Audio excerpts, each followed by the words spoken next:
Hey everybody, welcome with Candy Coated Conversations with your girl Candice. And up here I have my lovely co-host Coco Drips and Tamika Heavy on the Scott. How you been today? Hey ladies. Hello, hello.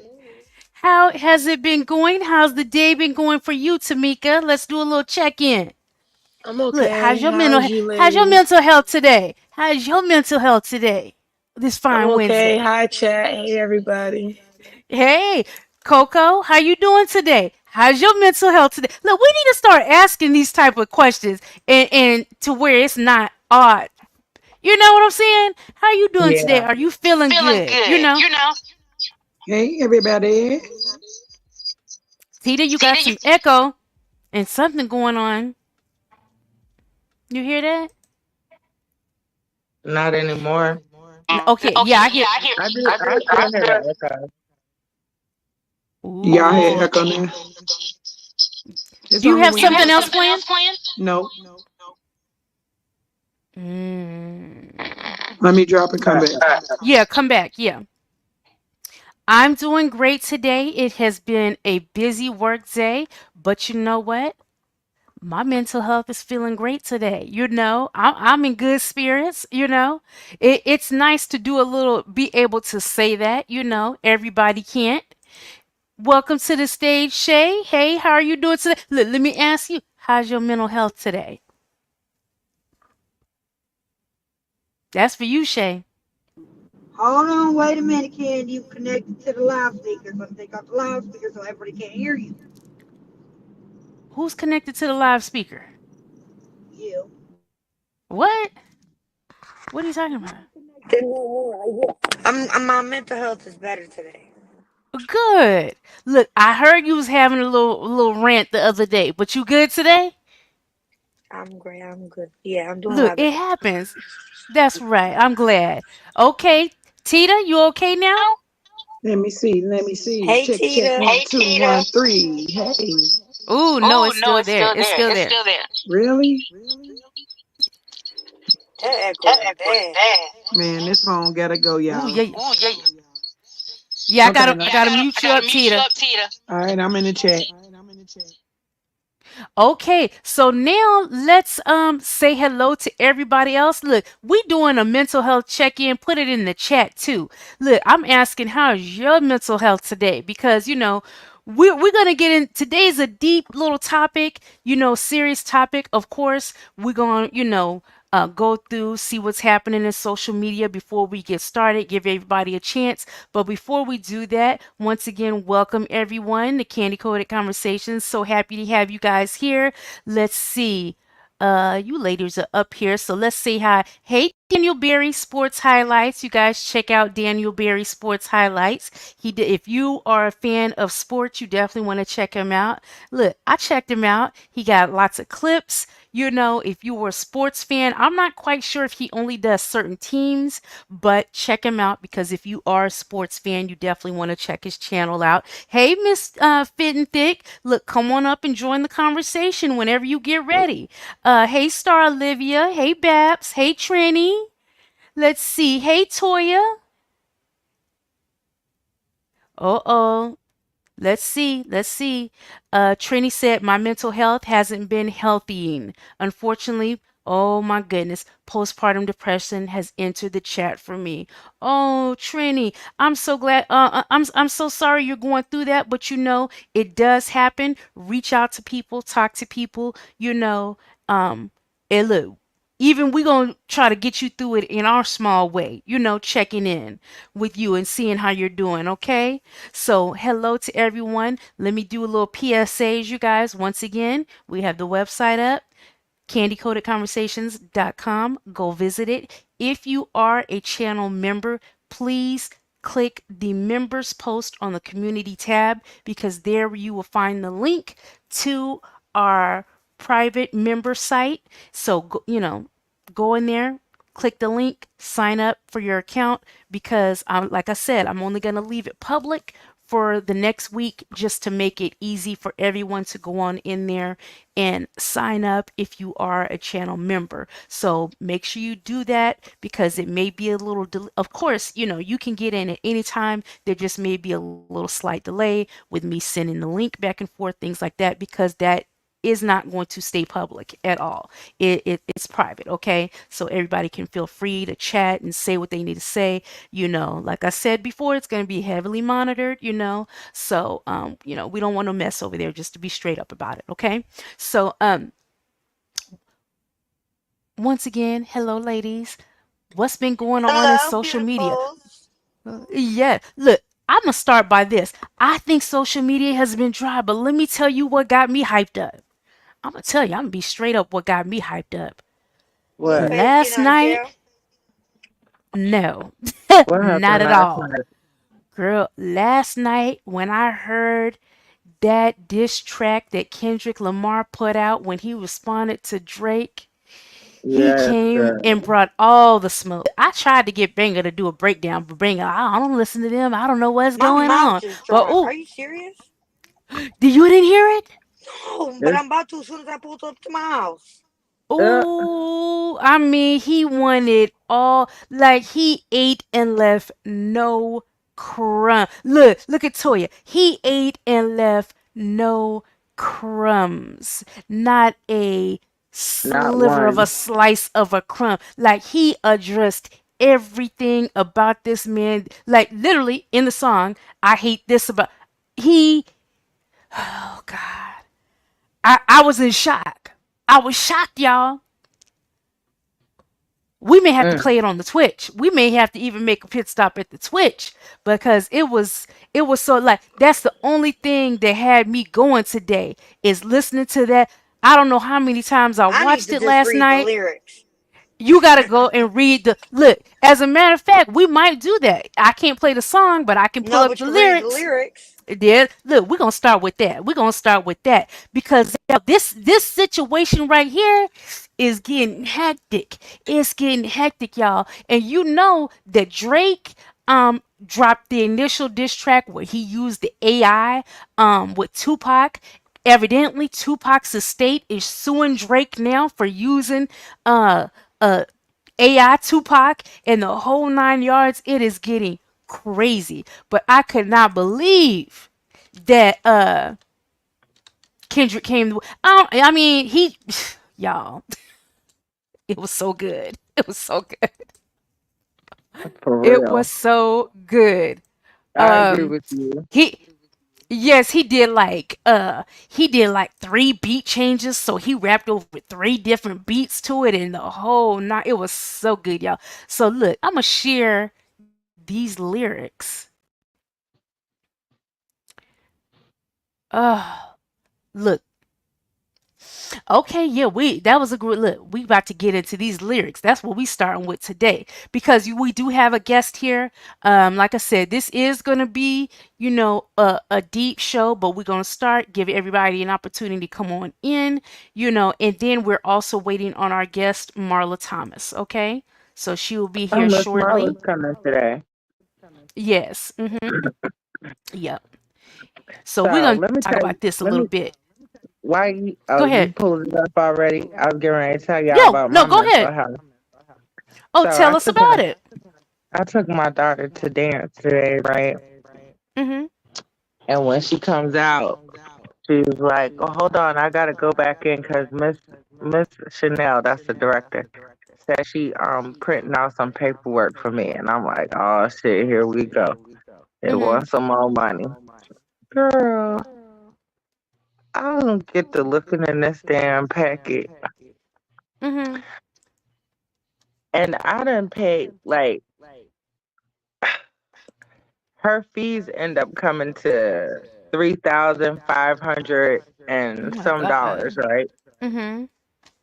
I paid 40, but I ended up paying 46 and some, right? So Mhm. they owe me over $1,000. But Mhm. I think with the when the math came out, I had a credit of $1,000, $1,148, and I'm just like, why was y'all harassing me for $643 last week if y'all owe me $1,000? So you had to pay them the money even when they owed you money. Right.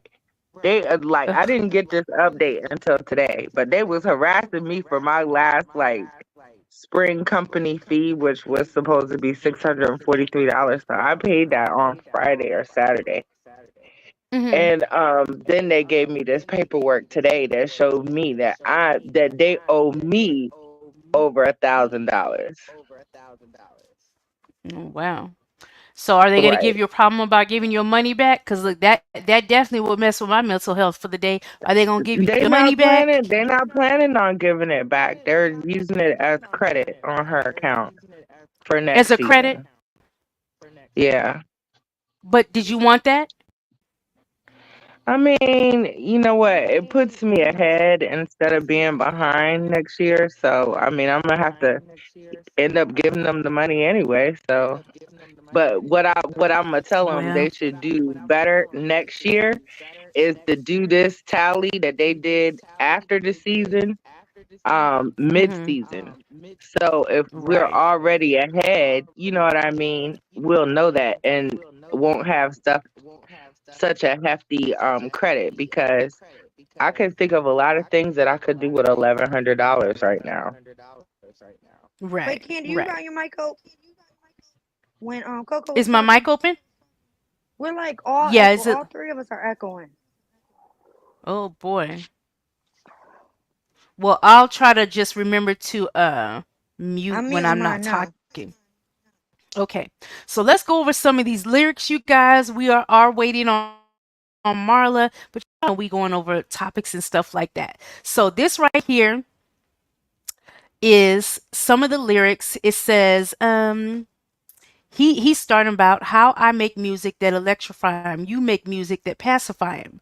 I can double down on that line, but spare you this time. That's random acts of kindness.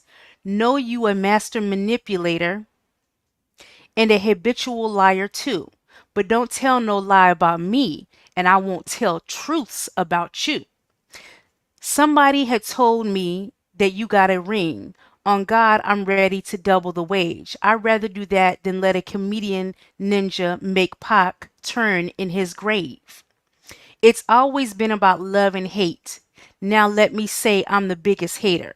I hate the way you walk, the way you talk. I hate the way you dress. I hate the way you sneak this. If I catch a flight, it's gonna be direct. We hate the bitches you F because they confuse themselves with real women. And see, I guess you gotta, I had to listen to all these breakdowns of what these lyrics meant, and it's just, yeah. Let me just keep on. And notice I said we, it's not just me.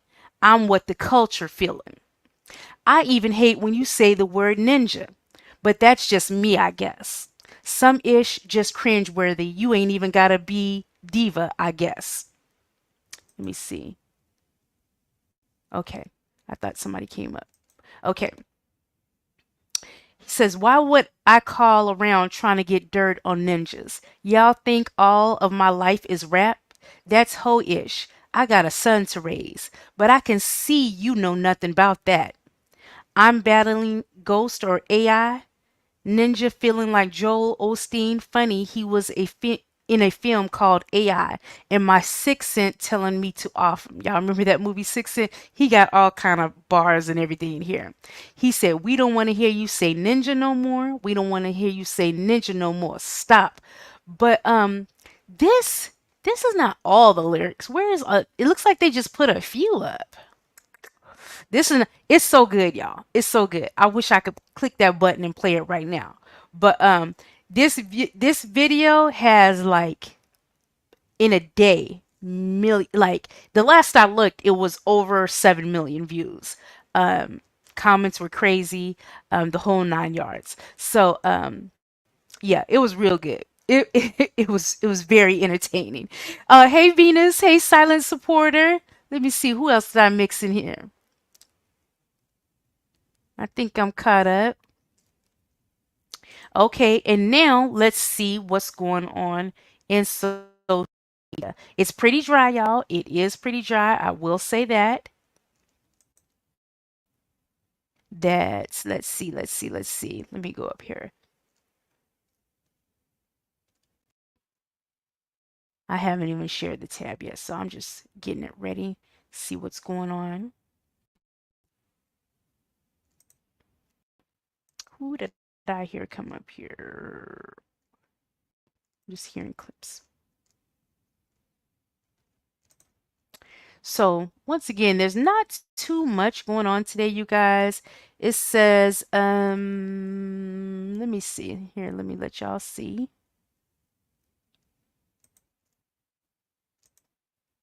Who took that down?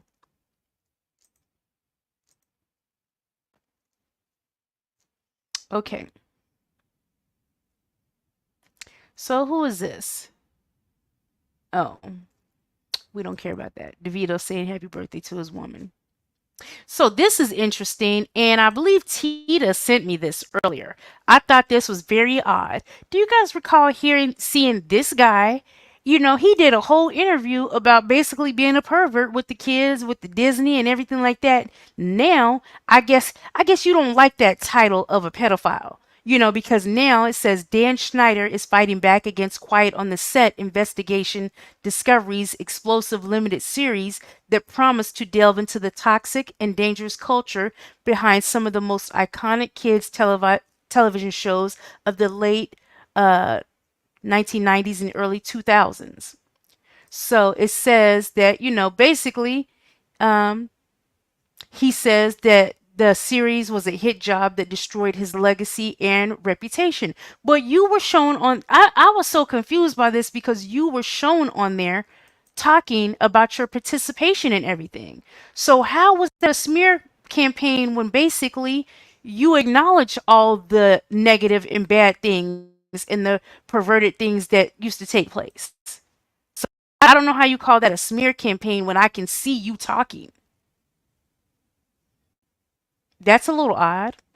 Now, this right here was a little interesting to me, you guys. Now, y'all know we've been saying that Megan Good was basically on the job all these months. Well, she been trying to stand behind Jonathan Majors. Well, this is the first time where it appears.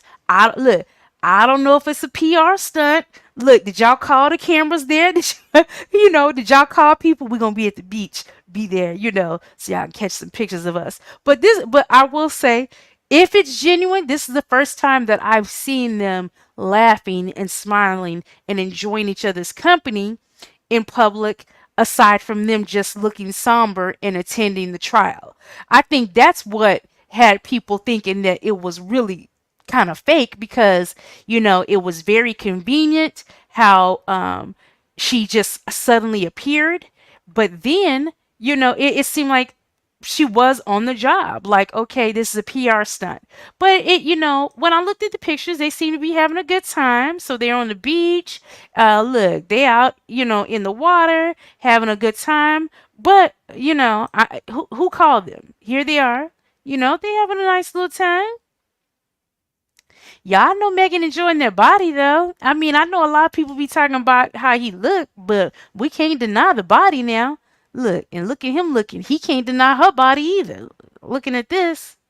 Okay. But yeah, right. Look at them. There, look.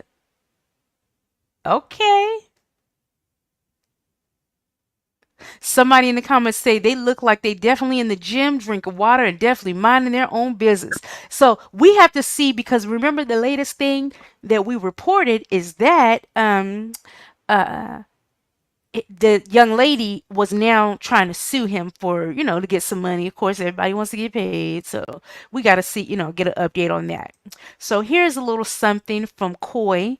Coy said, I want everybody to know I want nothing to do with anything my father has going on.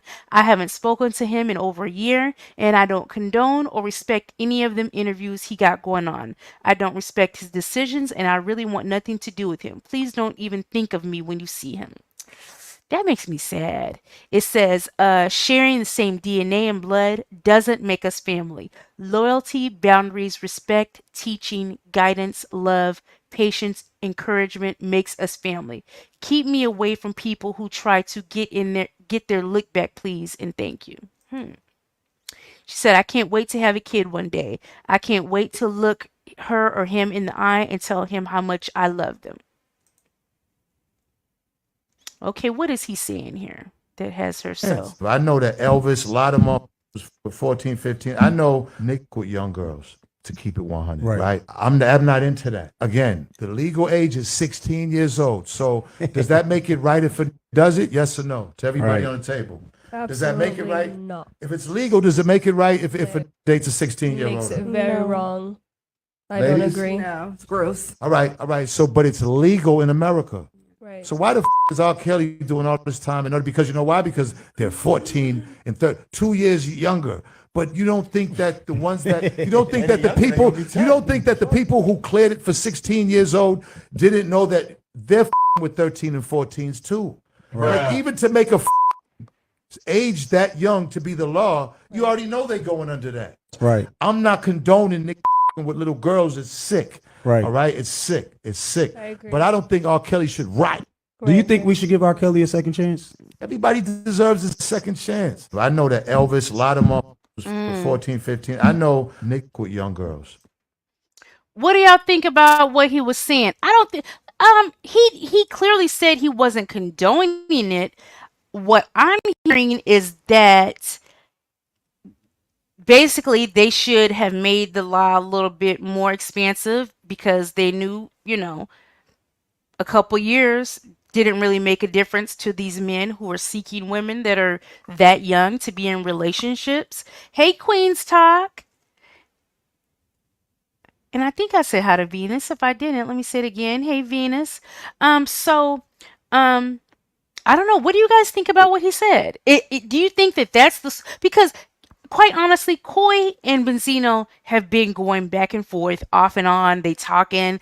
One minute they father daughter, next minute they not. They going on and on. I wish certain things were kept offline. I don't feel like you need to put all your family business out there. Just let some things be private. But I kind of feel like maybe if she's responding to that statement, maybe she felt the need to put that out there because maybe she was embarrassed by that statement. What do you guys think? Tamika?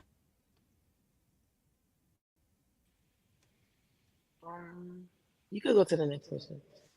Shay, what do you think about this? What was the question? I was asking what you thought about this clip with Coy saying that she no longer has a relationship with her father anymore. I agree. She shouldn't. He's a fucking clown. And he's just a clout chaser. He's only using her because his fucking career is all dried and washed up and shit. He ain't gonna make no money without her. And he feels like he's entitled to all her money because he gave her life or whatever with his sperm. He feels like she Shay owes said him. Shay said with his sperm. How else was he gonna do it? Shay. Shit, I don't know. I don't give a damn. But the moral of the point is, he feels very entitled.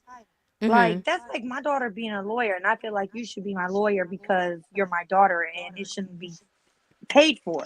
I just have to pay for shit. But Benzino, no, his career is dried up. His career, him and Stevie J is right where they at. Ain't moved yet. 10 years later. That's all. Okay, now here is this person right here. Some people know him. I really don't know who it is. Lil TJ. Lil TJ arrested in Miami on his birthday.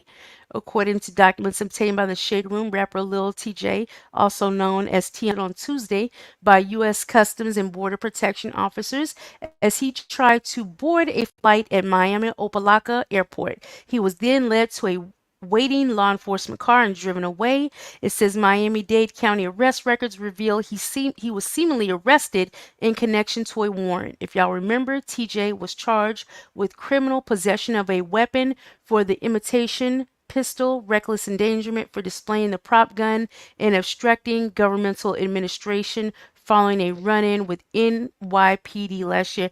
Man, that's one thing I would hate to be doing is be so dumb that you actually going to jail for messing around with a toy gun. Okay. So it says, now y'all know I was excited about this. See those genius lyrics, that was not everything, y'all. That like literally that was the song was 6 minutes long. That literally was nothing compared to what he said. So when I say he went in, he went in.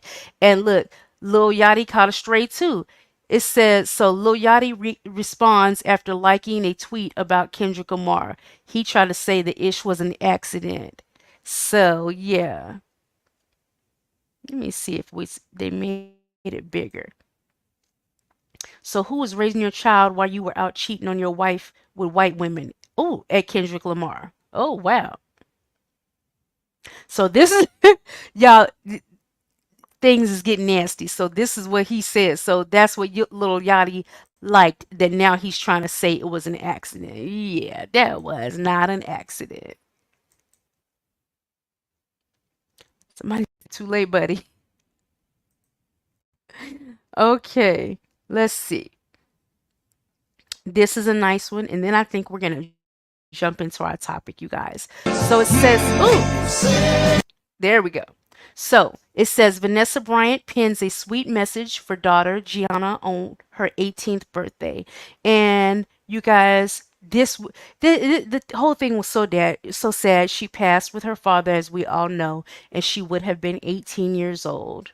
So, um, I don't know how that pain ever goes away. So happy birthday to my gorgeous girl, Gigi. I love you. I miss you. I'm so proud of you. 2024 was your year. You would have been graduating high school and choosing which college to go to. She says, I would have been trying to get my hardest to convince you to stay close to home. I'm proud of the change in sports you and daddy work so hard on. You continue to motivate me and inspire young women and girls daily. I love you always, mommy. Oh, happy having birthday. And look, y'all, that's about it. It's dry. Oh, let me look at this. Let me share this. This is I told y'all some lyrics on the thing where Kendrick was saying everything he hated about Drake, and this I was hate the way Drake's you talk to response. me and the way you cut your hair. I hate the way you drive my car. I hate it when you stare. I hate your big dumb combat boots and the way you read my mind. I hate you so much it makes me sick. It even makes me rhyme. I hate it. I hate the way you're always right. I hate it when you lie. I hate it when you make me laugh. Even worse when you make me cry. I hate it when you're not around and I hate Drake, oh, the biggest hater. I hate. Oh, oh, oh. I almost got caught there, which I hope I don't. But yeah, y'all gotta go check this out. Y'all gotta go check this out. You gonna have a good time. You gonna be like, what? Okay, so let's get into our topic of the day. Um, and Marla is here. Hey, Marla. Hey, So, Miss uh, Marla. Marla will be coming up shortly, hopefully. But you guys, so let's get into today's topic. And today's topic is, I titled it. I think I titled it aptly because, even though first do no harm, as we know, is part of the Hippocratic Oath, that is put out there to doctors and things like that, first do no harm. Like you're supposed to help, not hurt, which is the whole intention of that, and it's part of the oath that doctors and, take that, they will always try to help someone in need. So I just felt it was appropriate for today's show. And what led to today's show, lots of small things have been happening, but it was more brought to the forefront yesterday when, if you watch yesterday's show, I don't know if I'm playing the clip today. I may still play it as a refresher, but it got brought to the forefront and in the top of my mind, and I said, man, we got to talk about this quickly because a lot of times when celebrities, especially if they have a following, when they say something, a lot of people who are uninformed and ignorant, and I don't mean ignorant in a bad way. I'm literally saying it for the meaning of being ignorant. It's just you just don't know. But when you don't know and you're speaking and spreading information to people that are either too young to know or do the research themselves, you are causing harm. You're causing harm to people in this community, and specifically, I'm talking about mental illness and various mental health diagnoses where people could actually need you and need your help and your assistance, but because you don't know, or and look, things can happen and we can get caught off guard. But even if you're caught off guard, if you have a few minutes to acclimate yourself to a situation that might be happening right in front of you, you can say to yourself, if you have just a little tiny bit of knowledge, which we're just trying to spread a little bit of awareness today, you can stop and say, hey, something else may be going on and maybe we need to do things differently. Now, with that being said, I think that I actually will play that clip um, from yesterday. And this clip of when Glitter Gloss, who is a rapper, and her boyfriend were at the mall and they saw a young man who, for whatever the reason, um, she was going on. Um, and they reported and called the police and things like that, and just some of the statements that she made that really she may have needed just to hold back on until you know uh, she knew what was going on. So let's get into this, you guys. Let me share it real quick as a refresher.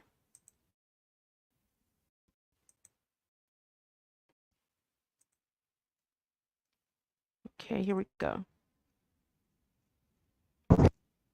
Acting like y'all fucking dumb. Like, if y'all see a man playing with a fucking dog, y'all ain't gonna do shit about it. Like, what the fuck wrong? What's up with that shit? Like, it be so many kids getting kidnapped every day, and y'all just sitting there just.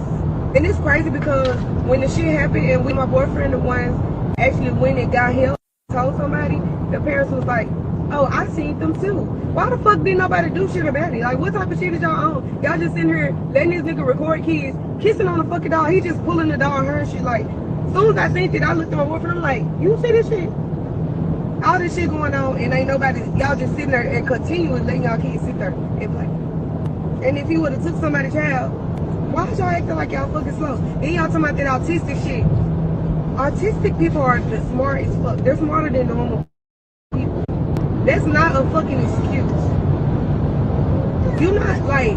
I'm pretty sure somebody told him, even if he was autistic. I don't give a fuck. I don't think he is, because he knew everything my boyfriend was saying to him. I don't think he's autistic or nothing's wrong with him. Y'all throw that shit under the bus.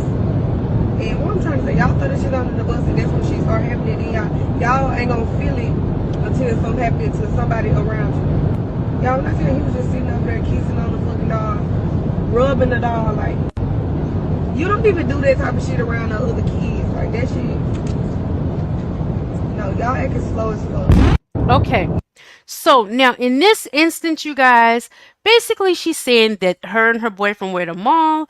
There was a young man there, and he was carrying a doll as well as he had a cell phone and was recording. She is saying that he was rubbing on the doll, but what do you mean by rubbing on the doll? Were you know, rubbing on the doll in a sexual way?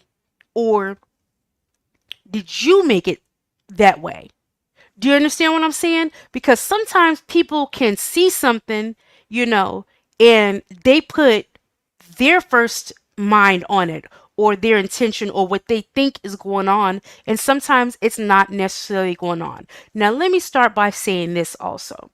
Okay?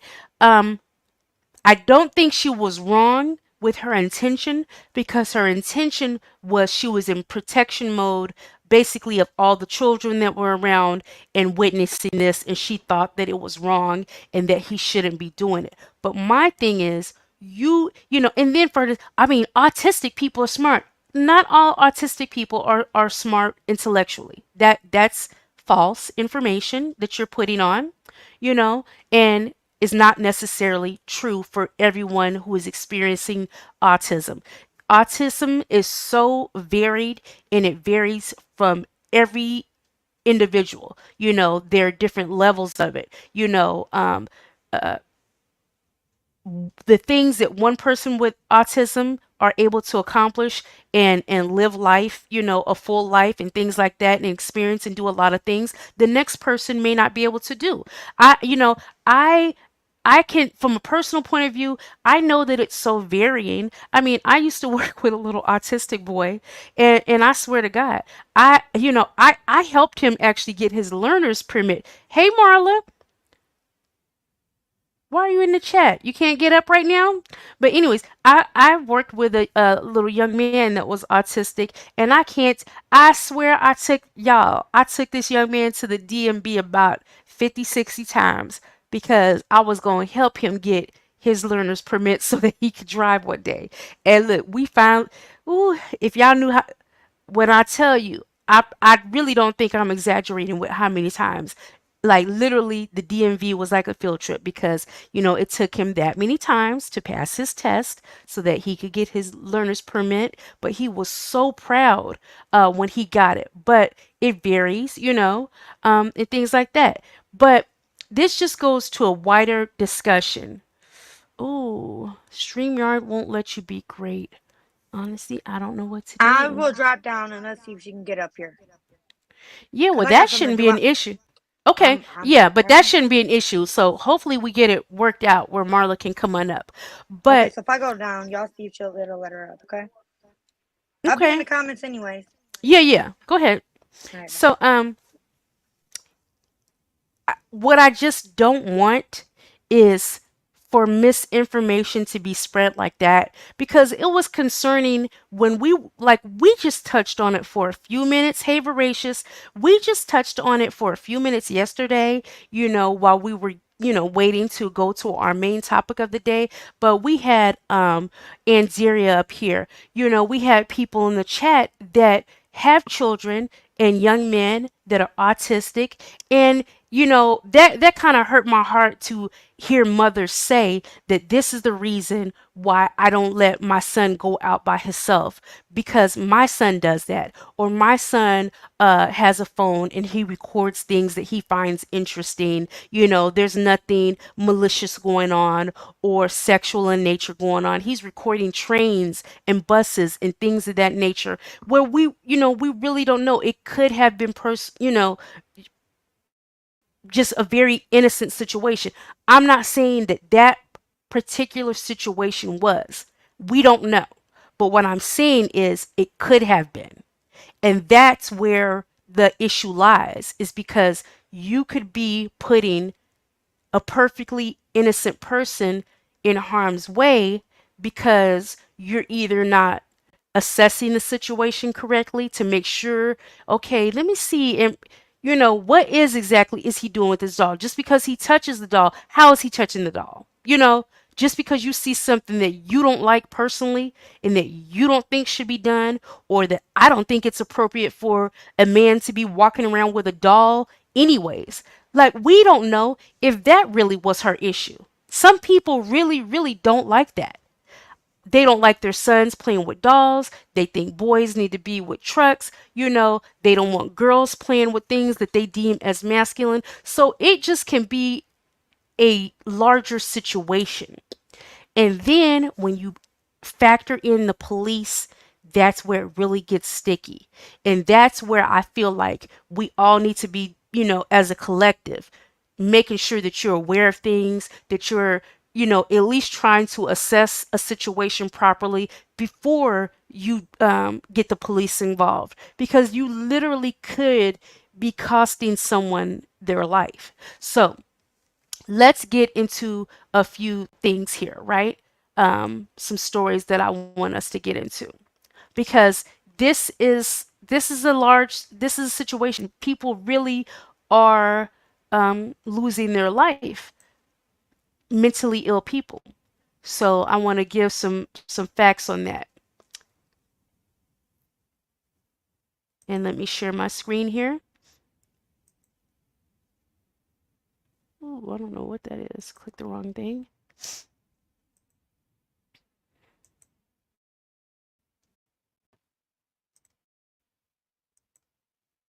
Okay. Ooh. Oh, that's you, Marla. I keep hearing ticking like that. Add to the stage. Marla, are you here? There you are. I'm Can here. you hear? Yes, Yay! girl. Yay, yay, yay. StreamYard hates me, but Jesus loves me. So here I am. Yes, he like I need Marla in on this conversation. Okay, before I get into some of the information that I said, did you have anything just to start this off, Marla? Well, Real quick before I get into some data here, and then we get back to our well, discussion. I did hear the direct conversation, and the crazy part about it is that it's a tricky thing because let's keep it all the way real. When we see weird behavior, we're all startled. Like I used to say, until I had a schizophrenic son and understood Hmm. schizophrenia, I was the person who said, "Uh-oh, the person's talking to themselves. Let me cross the street." Because I Right. just don't know. You know, you equate behavior outside of your norm as, in my opinion, as a behavior that's threatening. All of us do, until you understand how it works. And so let me just say that. It's even more startling when it's around children. So I think that the worst part about it is that people who have mental health challenges are more victimized than other people. The ones who are suffering are the ones who usually get jacked up. That's the way it works. People who are suffering from mental health challenges are more susceptible to be injured and taken advantage of than the others. Now, the statement that I heard her make that, and I'm going to use Candy's word because ignorance to me just means void of information. And it was completely ignorant. You know, don't, you know, autism is not an excuse. People with autism are smart. It's not about quantifiable intelligence. It's about behavioral norms because autism is very much, you might as well call someone who's autistic a savant. They're honed in, and the one part of their brain has a hyperfunction, and it's just like if it's mathematics, they're mathematical geniuses. If it's music, they're musical savants. You know, if it's a violin, they can play the violin from the age of, you know, 0 and a half, like nobody's business. They're orchestra level. You know, that's because there's a part of their brain that's firing, you know, where the rest of ours is in compartments and has a valve of balance, so to say. Their brains are wide open in a particular area, which is not really the norm for most human beings. Are you guys with me? Yes. Hmm. So therefore, that's all I'm saying. I'm saying it's easy to you know to want to judge this behavior, but I, you know, most people aren't going to say, you know, let me educate myself to why this dude is running around taking pictures. Now I myself am guilty of going up to somebody that at my son's baseball park, and after seeing this man come to the park multiple times and he never had any kids, I just slid up beside him as he was leaning on the fence watching the boys, and I said, you know, I've seen you up here often. I said, which one of these kids is yours? Oh, nobody. I said, oh, are you a coach? Are you coaching a team? Do you have a relative here? And then I just asked him, why are you here? Because at that point, it is Oh, odd. you faded out a little bit. Uh-oh, can you hear me? Oh, yep, I can hear you. Hmm. At that point, let's face it, that's odd. Yes. Now that is odd. If you see someone, that seemingly looks perfectly normal and they're always there watching children, that is something to cause alarm, and make you want to question them. But if you couple that with some little behaviors and things like that, that's kind of the thing that would make me say, okay, after a little quiet observation, okay, I think there's might be a little A something, mental health challenge, yes. yeah, because a lot of times if you just observe for a few minutes, you can see That's and true. say, okay, yeah, something's wrong there, Something's off. yeah, something's a little off. He's not, he's harmless, but I can see, he may be a little challenged, as opposed to someone that is sitting there looking perfectly normal, and then when you engage in some conversation like you did, they sound like nothing's going on. That's definitely pervy activity to go over there. That's pervy activity. Um, So, so so, yeah. so, Candy, my question is to you then. My Hmm. question is, when you see a behavior like this with this young man or whatever, based on the story that you just played, when do you know and when don't you know? Like, in other words, how would you, Candy, have wanted to handle that a little differently? So, and let me just be clear on the facts, the alleged facts. That she called the police. Hmm. Is that, am I right? This She is a called the question. I'm police. She called the police and then felt the need to come online and do all the bashing and things like that when we really don't even know what was going on. Like, what was even the end result of the police call? Because the police definitely could have showed up and been like, oh, He has a mental this health person, challenge. yeah, This exactly. person's Yeah, leave him harmless. alone. Yeah, leave Right, him alone. They have right, the right right, to be here and walk around with his little doll if he wants to. Like, stay out that man's business. right. Um, honestly, I have to be honest and say, me personally, you know, what I do now for a living is totally different than what the majority of my experience is in, which is mental health. So me personally, I would have known from observing if something was a little off, and that would have determined the way that I acted. Now, if I saw him physically touching someone, or if I saw him actually, if I see you pointing the camera, at someone's bottom and you're taking pictures and things like that, buddy, you may have something going on, but you know enough to know that, and yes, I would have called the police.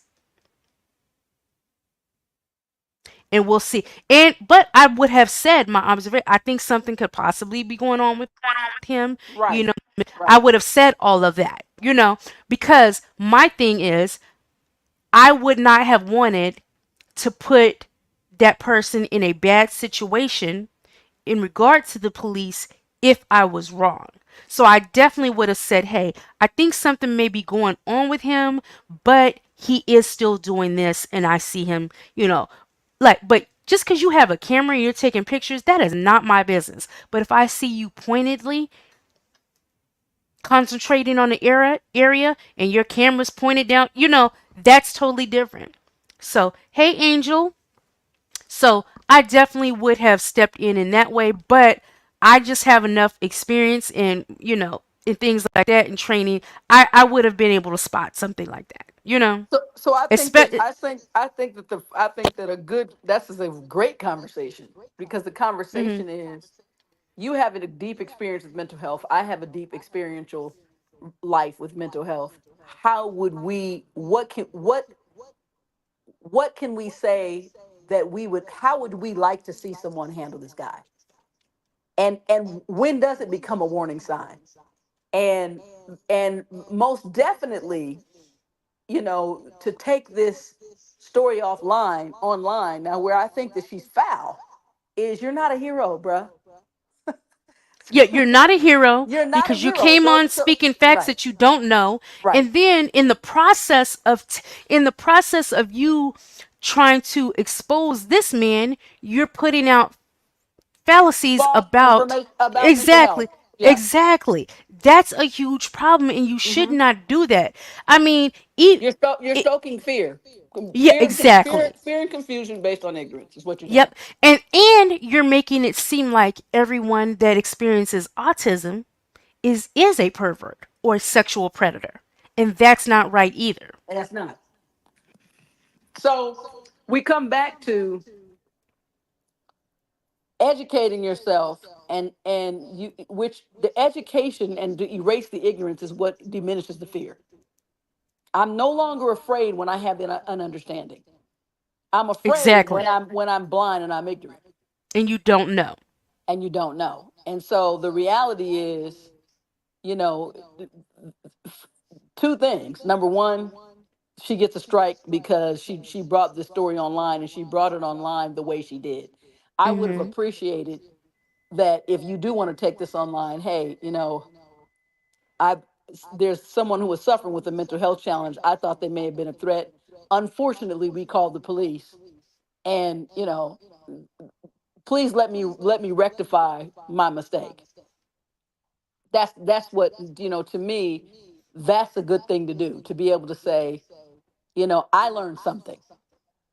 Right. And so Hey, lady Scorpio. I think we should remember that. And I also think it's really important to remind everybody that people with mental health challenges are the ones who are suffering, whether they're suffering with not being able to reach societal norms, whether they're, in other words, they're already an oddity based Mhm. on how we all function. And so when you think of it like that, y- for me, what has happened is I've judgment has gone out the window, and has been replaced with a bed of passion, of passion, of compassion rather. My Ma- judgmental self is gone, uh-huh. because I never would have thought. I wouldn't have known. You know what I'm saying? Right. So I think that that's an important thing to remember, that they're suffering. And so we, those of us who are brain balanced, can bring much more injury. And so even when it seems like it might be odd, my goal is to educate, because the more understanding that you have, the better off we're all going to be to help manage the situation, when in reality, let's not get it twisted, it's in every family that we know. Every family has something going on. And the thing of it is, and we're going to get into this, the people that are suffering the most, you know, it's so crazy because you know what? It's like we talk a lot about mental health and being okay mentally and protecting your peace. That's what a lot of people say. I'm protecting and that's really code. I'm trying to keep my head on straight. I'm protecting my mental health. So we talk about it more now, but we have to keep in mind that a lot of times a lot of people are walking around, they're undiagnosed, they don't even have, you know, they're not getting treatment. They're mentally ill, they're out here, they're not getting treatment, they don't know what is going on. So it's like I just think my goal for today, my personal goal for today is just to have people listen and just be aware. And then when you go outside or in your regular life, you say, you know what, I never thought about this before, but that man ain't bothering nobody. He's out there, he might be talking to himself, twitching, whatever, but he's not bothering anybody. Because even things like that, people are afraid of, and they're not harming you. So leave that person alone, because that's somebody that your fear will make you call the police on them, because you think that they're going to do something and you think you can predict what's happened, and really that person is not bothering you, not doing anything, but you calling the police just because the behavior is odd to you, you literally can cost someone their life. And I just want people to recognize that sometimes you just have to, let's just be for real, mind your damn business and keep it moving, I'll take especially if no one is harming you. I can take it And I one want, step. Oh, go uh-huh. ahead, Candy. I was going to No, say I one. want to, I want to ask you, Marla, as a mom, and you're saying that your son has schizophrenia. Have you ever found yourself in a position where your son was in immediate harm from uh, someone that just didn't know what was going on? 100 times How did daily. you handle that? I Can you still give us an do. example? I'm gonna Can you give give you a us an right. example? I'll give you some right off cuff. The last time I was in LA, he's on a Okay. depot shot now, which is the best thing we could hope for. But even still, he still hears voices. I just need to say that. So with the strongest treatment possible, other than one other Mhm. treatment that would really leave him susceptible to cancer, which I'm not going to make that choice for him.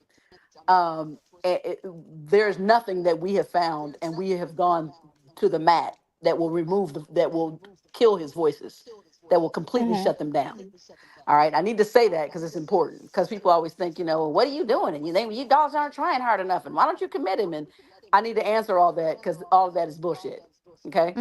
Not, so when we went out the last time and when we go out, he's got audible interference at all times. And he thinks in some cases, so the voices are an extreme exaggeration of who he is. So he thinks sometimes like he's funny. I could share a text message. He just sent me a text thread yesterday when I was in the doctor when we were cracking up. I said the most comedy about what you're texting me is listening to Siri interpret your text. This is comedy, right? So he will start saying inappropriate things to children. And I immediately, we were at a restaurant or in the mall. It happens all of the time. And you can see parents begin to bristle. And I give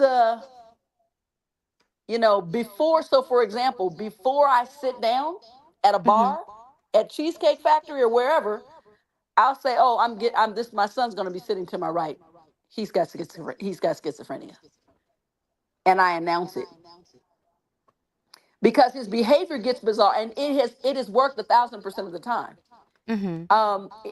Same, to be honest, I know this is going to sound like a far fetch, but I do the same thing with my daughter because there's an actual diagnosis there. So when the behavior is insane, then I'm hoping, okay, well, now you can understand this is not just a person acting out. Please have additional grace for this person because there's real issue here. This is issue beyond normal behavioral differences. So it happens all of the time. And let me tell you what else. It is worse when you are black. And let me tell you what else. It is Yeah. quadruple when you're a black man. And it Yeah. is beyond. It's infinity when you're an imposing black man. See, DJ, I would Yeah, if you have a rather big stature, things like that, you're just a big crazy looking absolutely, man. Yeah. I absolutely, you're get a it. threat. You're a threat when you're normal. So now And so what you're saying you're doing is when you go into public situation, you try to set the tone. I So, announce it okay. right, and Yeah. because as he starts saying crazy stuff to people sitting next to him, which he does 1,000% of the time, there's never a time he doesn't. You already know he's going to do it, huh? He does. He acts it's 1,000% because Uh-huh. he has so much stimuli without the ability to feel the moment. My son can't control his. He doesn't have any social awareness. It's all about what's going on in his head. And I'll say, Mhm. D, please, you know, hey man, and I'll do things like, talk to me. What about me? I haven't talked to you in a minute. And I'll try to redirect him without saying, please stop. Because Mhm. again, he's 34. So he can say what he wants to say, but I'm not trying to get in a fist fight every time I go out either. Because Right. you're inappropriately talking to the baby in the stroller, which happens again almost all the time. And I'll say, D, come on, man. And he'll go, no, I'm just kidding. I'm just, these are jokes. I said, except to be honest, they kind of aren't getting it. It's not funny to them. So just, chill out, man. Talk to me. I haven't seen you in a minute. And I bring him Mhm. back. So what I was going to say to you when you made that other statement is, I think that people don't even understand their schizophrenic episodes are worse because we isolate them. I'm going to repeat that. Their schizophrenic episodes are worse because we, as a society, isolate them. Okay. So if you're brave and you just can hear my words, I have an assignment for everybody who can hear my voice. If you see somebody, and you'll know if the situation is right, and let's just say there's somebody outside of a store that you frequent, somebody that you see on a regular basis, so you're kind of familiar because they do have patterns. They do stay in particular areas. They have literal patterns. Um, just quietly next time say, hey, how you doing? Is there something I can get for you when I'm about to go in the store? Can I get you something to eat, something to drink? In that tone. See what happens. When I say that, they're going to immediately go quiet and they're going to snap out of the voices and they're going to look at you because now you are a reality that they can converse with. It's not that they don't recognize that we're here too, but they're in a constant conversation with audio hallucinations in their head. And those voices in their head, oftentimes, are fighting each other. I don't think you understand. Imagine three people talking to you as loud as I'm talking to you now in your head. We can't hear them, but you can. And now those people aren't getting along inside your head. And then they're dogging you. Nigga, you ain't shit. You blah, blah, blah, blah, blah, blah, blah, such and such and such and such. Oh, that's why that's why you know so and so and so and so and so. Man, she doesn't have time for you. And I know this because I can hear his responses on the outside. Mm-hmm. I can Now, hear I him want to stop responding. you real quick, Go, Marla. go ahead. Well, I want to quickly say, hey, Angel, because I don't know if I said hello to Angel. Hey, Katina. But I want you, look, I want everybody to thoroughly understand what you're saying. I want you to expound on what you said just now, because I even know personally, you know what you said about basically it's about socialization. And Hmm. you know what I mean? Like, literally, you guys, if you see something going on, take a minute. If you see somebody and you're observing, like you could be, honestly, I used to be at, we would go to bookstores, things, all kind of things. Part of what I did was to help socialize them, right?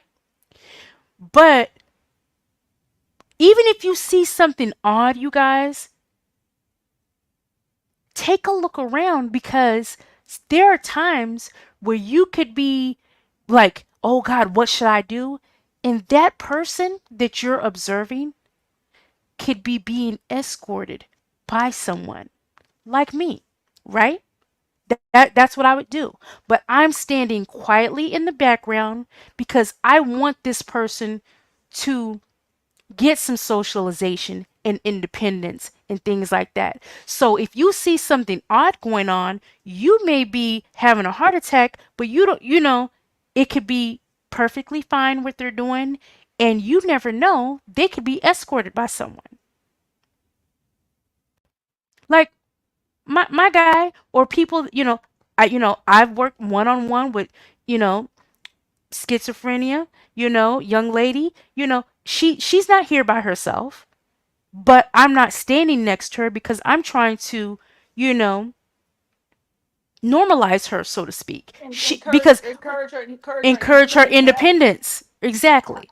So expound on what you when you said that. I want you to expound on that so people know exact. I don't want anybody to read between the lines. I want to be very upfront. Expound on what you meant when you said that. What I mean was exactly what Candy just said. I'll reiterate. They are an ostracized, excluded people sector of our society. We've pushed them aside. So the voices and the things that they're hearing and their odd behaviors are because they only are interacting with themselves. So the socialization, number one, is super important, and it's just kindness. It's Mhm. kindness, and it's quietness. As gregarious as you guys have seen me and know me to be, those who know me on this panel and who come to this channel often, Candy's channel and Banger's channel, the reality is I never talked around my son like that. Even now, it's always flat. It's engaging, but it's flat because I recognize that I have to be something that doesn't add to his auditory irritation. Mhm. So socialization just means take a minute and just kindly include them just in a kind word. Now I'm going to tell you something that's interesting.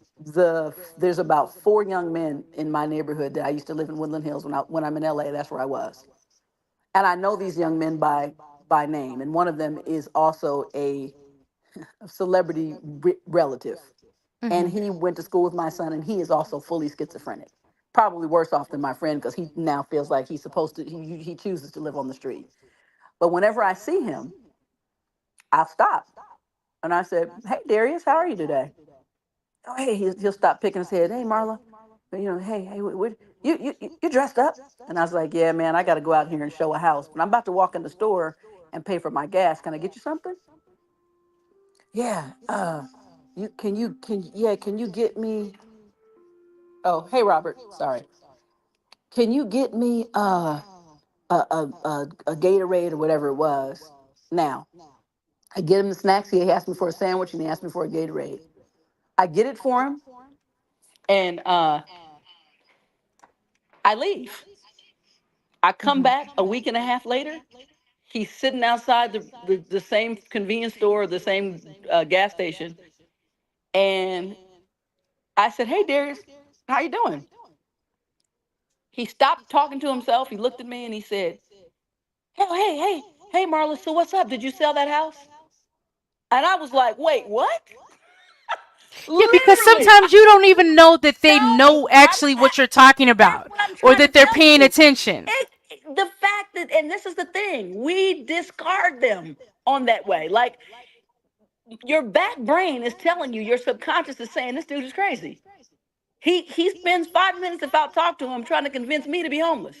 And how ridiculous it is that I'm willing to subject myself to the establishment and the blah blah blah. And I said, yeah, man, I know I'm willing to be a slave for a roof. You know, we'll talk about that another. We'll get into that, another time. But I give them the dignity of human, and so Exa- I'm not that's it afraid. right there. I give them Everybody dignity. wants to be treated like a human, and it hurts people to be indignant, and people hate to be ignored. Imagine if quote, you're quote unquote normal. Imagine how you would feel if everyone walked by you constantly as if you didn't exist. Just because you may exhibit some type of behaviors or whatever that are off putting to them, or they think that there's something wrong with you and they ignore you. Imagine how you would feel. Even with people with disabilities and mental health illness and things like that, you will be shocked how many people even think that they don't even. And this is a whole other level to it, which we not gonna dig too deep in today. But there's people that even think that people that experience disabilities and things like that aren't sexual beings. Like they're shocked that they crave companionship or sex. You do. You don't think they do?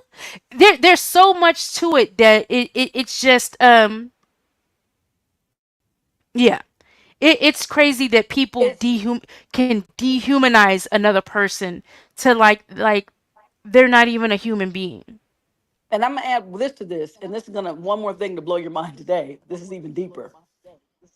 When we talk about dehumanizing, can I tell you guys why they're angry? I can tell you why they're mad.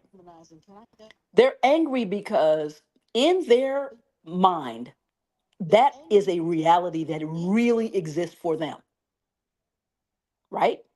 Now, here, let me give you an exercise. Who can I call on? Coco. Coco, is that your name, right? Can you open your mic?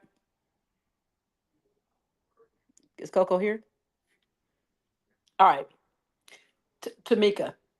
Tamika, her name is Tamika. And we all call her Tamika.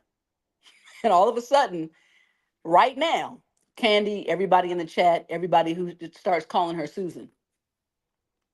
Anyway, Susan, so girl, what have you been up to? And she's like, okay, first of all, y'all being funny. My name is Tamika.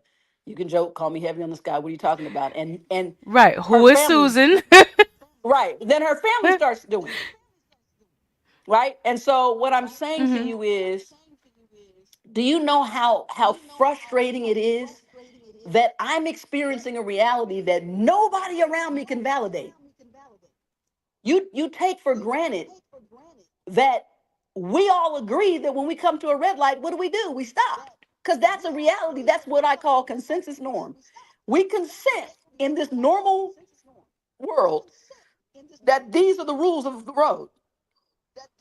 Well, my son walked around naked because in his head, this what he was being told and the rules that existed for him did not consider our consensus norm.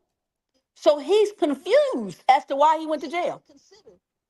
Literally, when they put him in jail and he got a shot for to break his psychosis, and we went to visit him after he got his medication, he looked at me Mhm. and David and said, I'm confused. I don't even know why I'm here.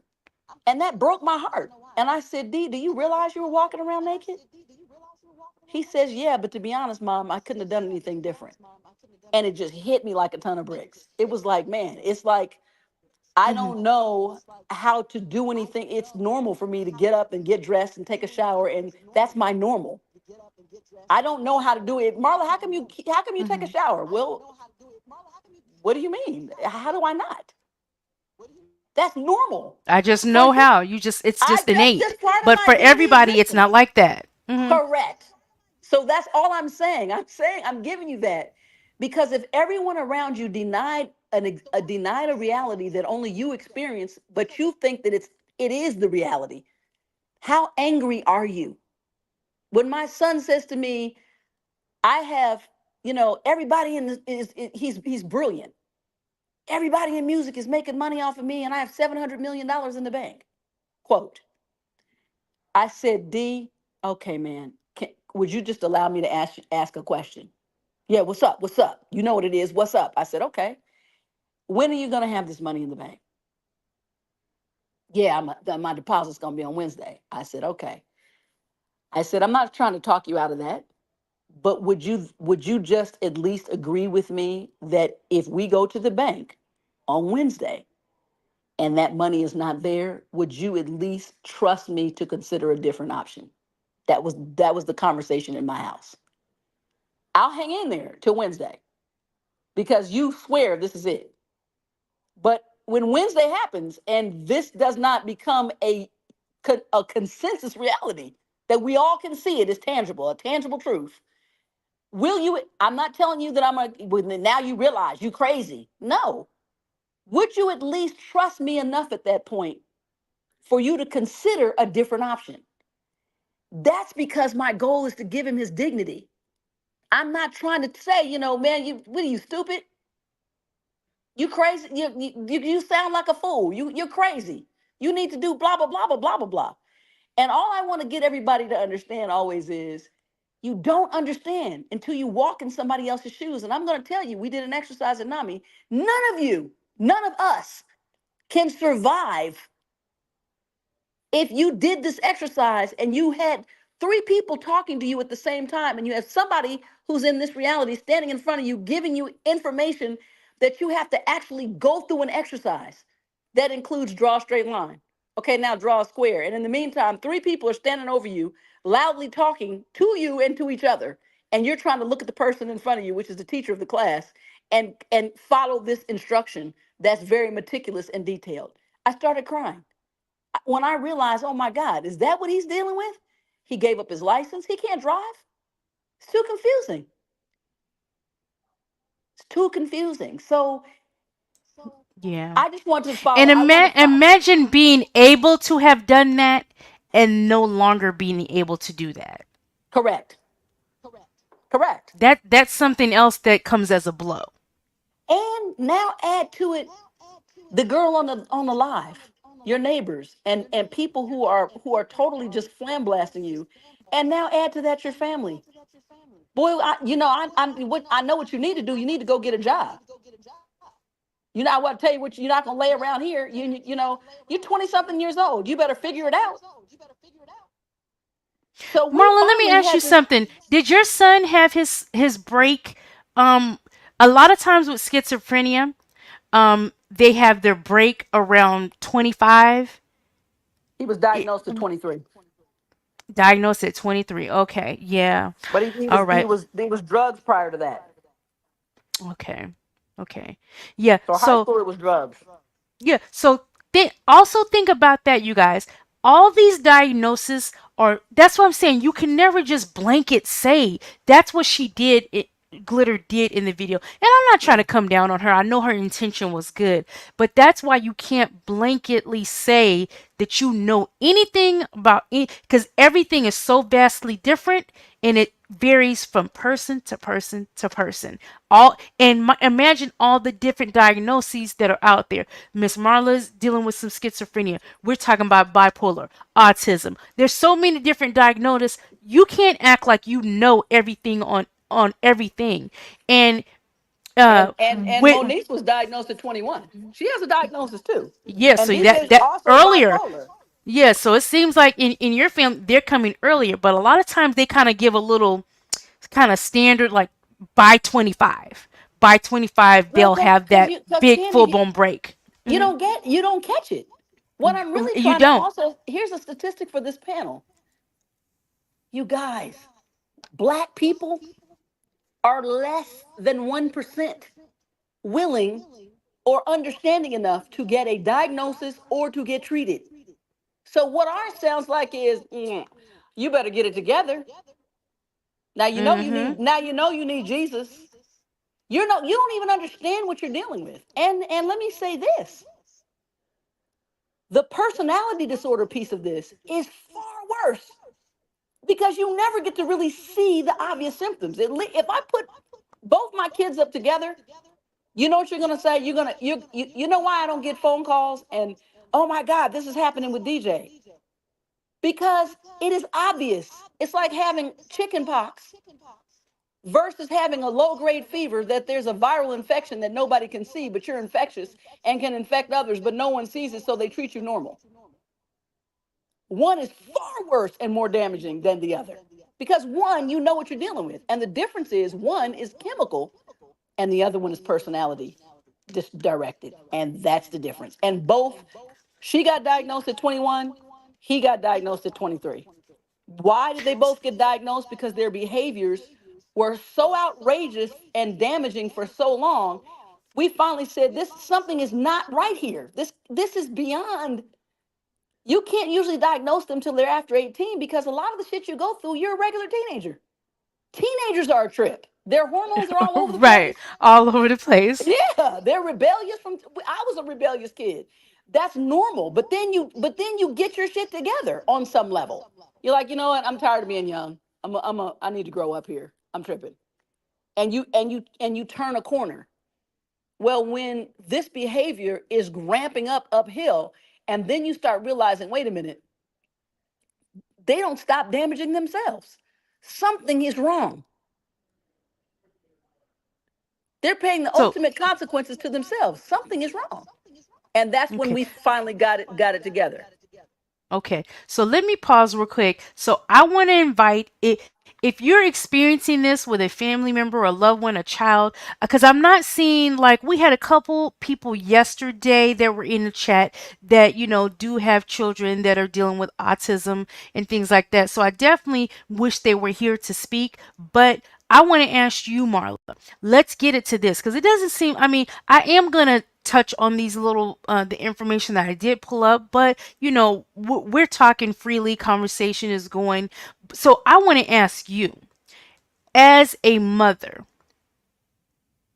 for the topic of the discussion, how can people be a helpful advocate in the mental health community? What are some things that you wish the public, family, friends knew to help you, basically help you, because look, that's what it boils down to.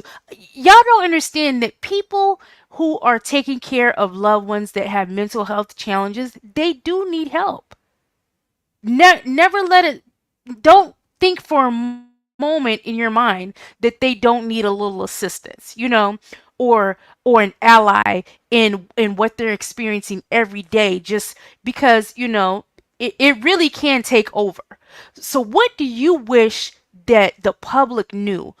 People, because there genuinely are people that this doesn't touch their life. We we we can deal with people. There's our families that, yeah, we got that crazy uncle and things like that, but there are some people that on their day-to-day life, they don't encounter people that experience any type of mental health challenges. They don't know what to do. So tell us, Marla, what can we do to be an advocate or an ally? Number one, And come that can on up, Voracious, because Voracious is saying she has an autistic daughter. I want to know from you guys as mothers, what can we do to be an advocate and an ally, especially if you're going to a difficult situation? What can we do? Welcome to the stage, Voracious one. Hey, voracious one. Hey, Hey, I had Vivacious. to take. I had. Hey, heavy on the sky, Coco, Marla, Candy. I, all right, so The best thing is like how Miss Marla was saying is the just watch, look at the person, identify. You know what I'm saying? Like that's the best thing before you say anything, before you get out of like set them off of their square. Because a lot of times, like with my daughter, it's like a social anxiety. Like today, one of her things for shift she was supposed to do today was go out with her TA to go outside. But when she goes outside, she feels evaded, and so she doesn't like to do it, like if anything beyond like the backyard. So she didn't feel comfortable today, so they did not do that exercise today. And sometimes Pause real quick, Voracious. Tell us, how old is your daughter? Just so we know, she's have an idea. she's 18. 18. She's Okay. 18 I'm now, yeah. sorry. Continue on. 18 um years old, you guys. right, even though she's very smart, everything like that, she is her ratio, she's more like on the level of like a 12, 13-year old. So when you meet her, that's her personality. um so that she didn't, and it was okay, but it was good to that I had to learn to understand this stuff, right? Because now I work in the field. You know, I'm a therapist, I'm a social worker, so I work with people like this. But for me, I did not identify certain things in my daughter until I sat down when the psychiatrist was talking to her, asking her questions, and she was answering, and it was just like a whole flood came over me. I'm like, oh my god! Like at that point, me personally, I have felt like I have felt her because I did not recognize that she was autistic. But it all worked out because from there, that's when like I got on board and knew, you know, what to do and where to how to put them out there to help her. But she still struggled. So at school, she was one of the ones like to run out of the building. There were teachers that actually worked in the school that did not understand why she wanted to leave. Oh, something must be going on at home. She wanted to leave, whatever. But she's trying to leave to get back home. So nothing's probably going on at home. And I'm like, well, what's going on at school? And sometimes it's just some of the aides and stuff that they had, they did not understand that they working in a specialized school. Different kids got different things going on.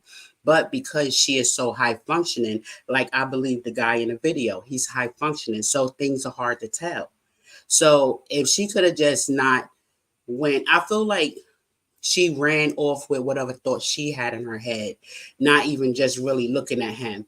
Because a lot of times you can tell like something is going on with them if you just take that time out. So for me, it would be people just taking the time out to just look before you start judging or thinking this or that, you know? Because suppose it would have been a whole bunch of people that thought the way she went with her, and they wouldn't have went over there and jumped on that man. Like this is stuff that happened. That's And right. Things like that have happened, you guys. yeah, You so it's like, you point out somebody, oh, he looking at the kids, and then next thing you know, you're dealing with a mob mentality for an innocent person. right, that Hey, don't that's even what I said. understand what's going on.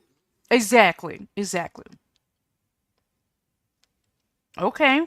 Now, Marla, what can we do? What can we do to be an Well, advocate and an ally? what she said, number one, is the most important thing. Be more of an observer than you are a reactor.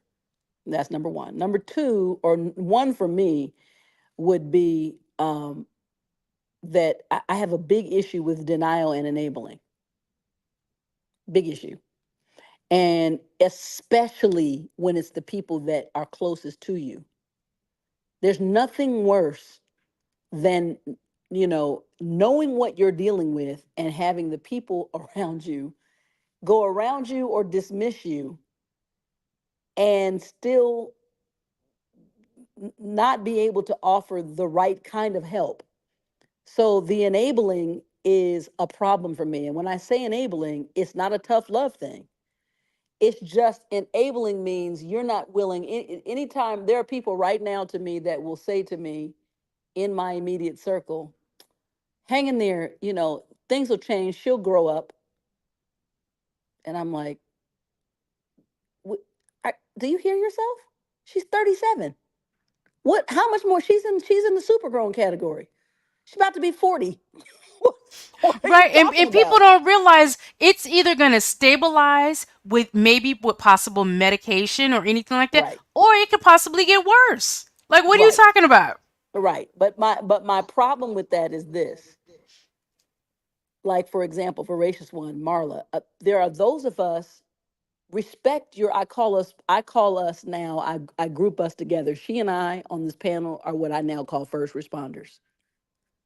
Nobody knows more about what's needed and what the truth is than me and my husband. Nobody, because we've been here from breath one. So when you hear me up in arms, which you have multiple times, especially unfortunately on this panel around this topic, that's why. Because other people, until it's critical, you're denying. I'm telling you what it is. And you're telling me I'm crazy and I need to fall back and I'm tripping. And I know what the diagnosis is. And I know what we've been through. And I know that, we've spent $30,000 cash just getting to that answer because we care and we know there's a problem. So, how are you going to continue to enable a behavior beyond the first responders? You have intact parents who are present, providers who are present, who are saying, hey, just I can tell you how to help me. So I've told my family, Candy, and I say this openly, and it's not really my family, it's my husband's family. And we finally said, I said, hey, look, guys, I know you mean well. I said, I called every sibling and every parent independently.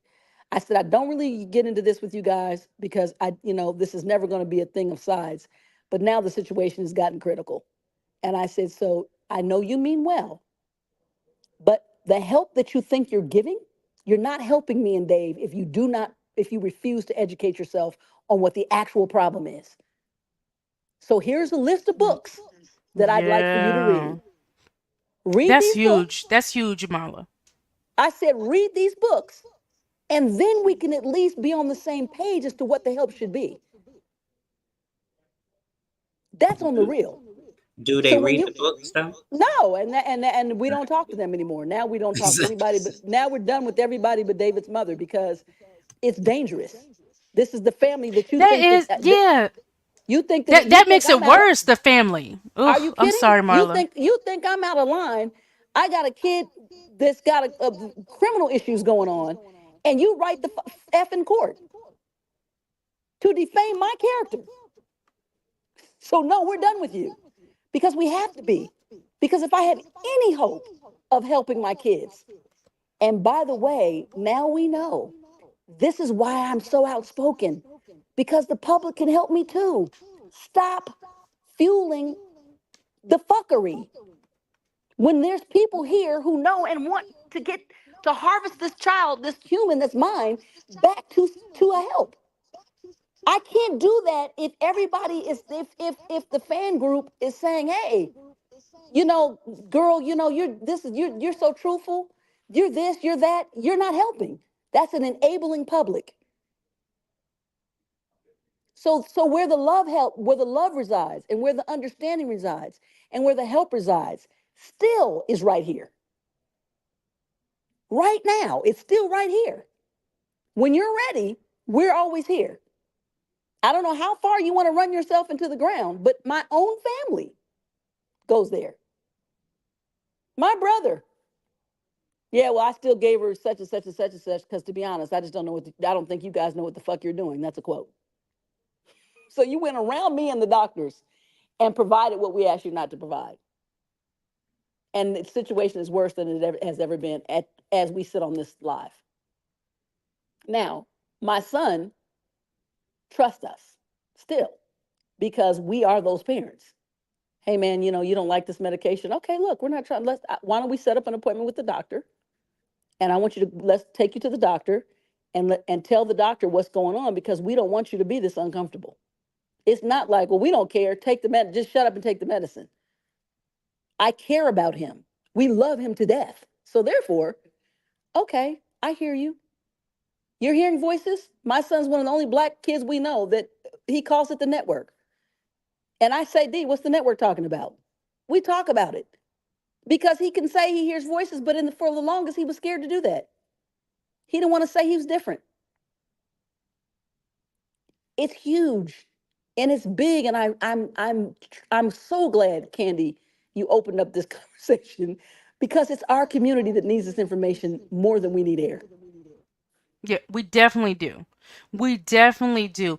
And you know what? I am because I think this is very, very important. We touched on it yesterday with Tamika, but we definitely want to touch on interaction with law enforcement and things like that. So you guys, so we're gonna take a little quick pause from the conversation because I do want to touch on a few of these things, okay? Because a lot of times, whether we want them to or not, but if you're in a situation like this and you're dealing with a loved one, a lot of times things can get a little volatile. Sometimes you need some help. So if I call you for help, I expect my loved one to make it out of the situation. So here I'm going to touch on this story here. It says cities know the way police respond to mental crisis calls needs to change, but how? So it says Philadelphia police officers Kenneth Harper and Jennifer Torres were in their patrol car sitting at a red light when a call came in over the 911 radio dispatch. This job says female complaint in reference to dispute with daughter. Suffers from bipolar infant on location. Harper read off the computer near the front seat. The officers got a little more information from dispatch. A mother needed help with her adult daughter who had become combative after drinking alcohol. It was Friday morning. Harper and Torres quickly drove off in the direction of an address just a few miles away. They traveled in a white SUV absent of any police markings, and there was a third team member in the back seat. She is not a police officer, but rather a mental health clinician and social worker. Do we know the age of the daughter? Gardner asked as the officers up front. She was already preparing a list of possible services and treatment options. As the team pulled up to a row home in North Philadelphia, the mother was waiting for them outside on the front stoop. They spent 40 minutes with the family, working to de escalate the immediate tension, provide the mom with support, and connect her daughter to treatment services. The trio returned to the patrol car and got to work documenting what had happened and recording the visit in an electronic database. Officer Torres commented on the adult daughter. In regards to her mental health, she is taking care of herself, she is taking her medication, and she's going to therapy, so we don't need to help her too much on that aspect. She's actually sleeping right now, so I gave her my card, and she'll call us whenever she wakes up, Torres added. Soon the radio dispatch crackled with their next call to a home across town where an older woman with a history of severe mental illness had wandered outside naked. Now, I like this, you guys, because this is showing that at least, I mean, small steps amount to big steps, hopefully, eventually. And so basically, we're hearing, like there's a team that is dealing with these type of individuals and families that may need some assistance because you have to go know, especially if someone tells you, hey, my loved one is dealing with this and they're diagnosed like this. So you should know that you have to handle the situation a little differently. Especially, I mean, I can understand if there's weapons involved and things like that, but if someone is just a little combative, and a person needs help, you never want to walk into a situation where you could possibly be escalating the situation for someone that's just having a mental health issue. Hey, Gold Digger. Hey, how are you? So, I just wanted to touch on that. So, this is Philadelphia has something where they're, trying to help with that. Let's take a look at this one right here, you guys. Loading So it and up. so does California at this point. And by the way, Oh, do it's they? called Have you it's ever had called to well the deal with last them? absolutely the last time that I had I had 8 police officers, and then they're called a SMART team or a PET team, which is a psychiatric extraction team. Mm-hmm. And they came and Oh, just wow. exactly the Okay. same. 2 of them were officers, and one was someone who was literally there just for mental health and to manage DJ. But the bottom line is, I need everybody to know is your responsibility. What was huge that you read, Candy, that people don't catch on to? When you call for help, you have to give that. You have to say that, which, by the way, this bleeds into why is it important? Everybody asked me, why you shaming your kids? Why is it important for them to have a diagnosis? Because what are you going to say? Oh, I just have an out of control adult person in my house. And then it becomes a domestic violence issue and they're going to catch a case. When I call for my kids, I Mhm. say, I am needing help because I'm unable at this point to manage the situation physically with my son. My son is bipolar 1 with schizoaffective disorder. I'm his mother. I'm making the call. I will meet you outside the house. And that's one of the perfect calls. And that's what you tell them. You can't, you don't want to slap your kids and your family over the face with their diagnosis, but you need to know what the hell you're dealing with because it's Exactly. important. It saved my son's life. Yeah, because if So they don't know, there's no telling what could escalate and happen. When you just call them to the house and your son's aggressive, they don't understand that, look, we deal with this. This is something we deal with. And they just take it for what it is right at that specific moment. And it just could have it all wrong. All wrong. Okay, so look at this. You guys, is this thing sharing? Hold on. I want to cover this one. And thank you, Gold Digger. Look, the conversation can't happen without everyone. So thank you guys for coming here. So Gold Digger said, wow, I miss so much. I'm out with my granddaughter, but such a wonderful conversation. Thanks, Candy, for allowing more awareness to come forward. Thank you, Gold Digger. Look, we all are a part of this. That's why I want us all to be aware. So So this is Texas. Police officer fatally shoots unarmed black man after family called for mental health help. It says an unarmed black man has been killed by police in Killeen, Texas, in a fatal shooting that was partially captured on video, People confirms. On Wednesday, civil rights attorney Lee Merritt released a doorbell and smartphone footage of the moments leading up to the killing of a 52-year-old Patrick Warren Sr. The footage also includes the immediate aftermath of Sunday's shooting, which Warren's family witnessed. I told you don't use a gun, Warren's son repeats to Killeen policeman Reynaldo Contreras, the officer who shot Warren, according to a statement from Killeen police. The shooting occurred at about 5:30 p.m. according to the statement. The statement notes Contreras has been with the department for 5 years, and I'm just side noting that's relatively short amount of time. He has been placed on administrative leave as the investigation into the shooting being conducted by Texas Rangers continues. Killeen's Internal Affairs Unit will be conducting its own investigation into Sunday's fatal encounter. Police received a 911 call from Warren's residence on Sunday, which described in the statement as psychiatric call. The statement continues upon the officer's arrival, he encountered an emotionally distressed man. The officer initially used his conducted energy weapon, which was ineffective, and then discharged his duty weapon during the encounter, striking the subject. Warren was transported by paramedics to Carl R. Darnell Army Medical Center and later succumbed to his injuries, reads the statement. In a statement issued Wednesday, Merritt, who was representing Warren's family, said a mental health call should not be a death sentence. Absolutely. According to Merritt, the family was told a mental health deputy wasn't available, so Killeen officers were sent to the home instead. The disturbing video of the shooting shows Contreras walking up to the front door. The edited footage then shows the officer walking out of the house. He is followed by Warren, who raises his hands in the air as he walks toward the policeman.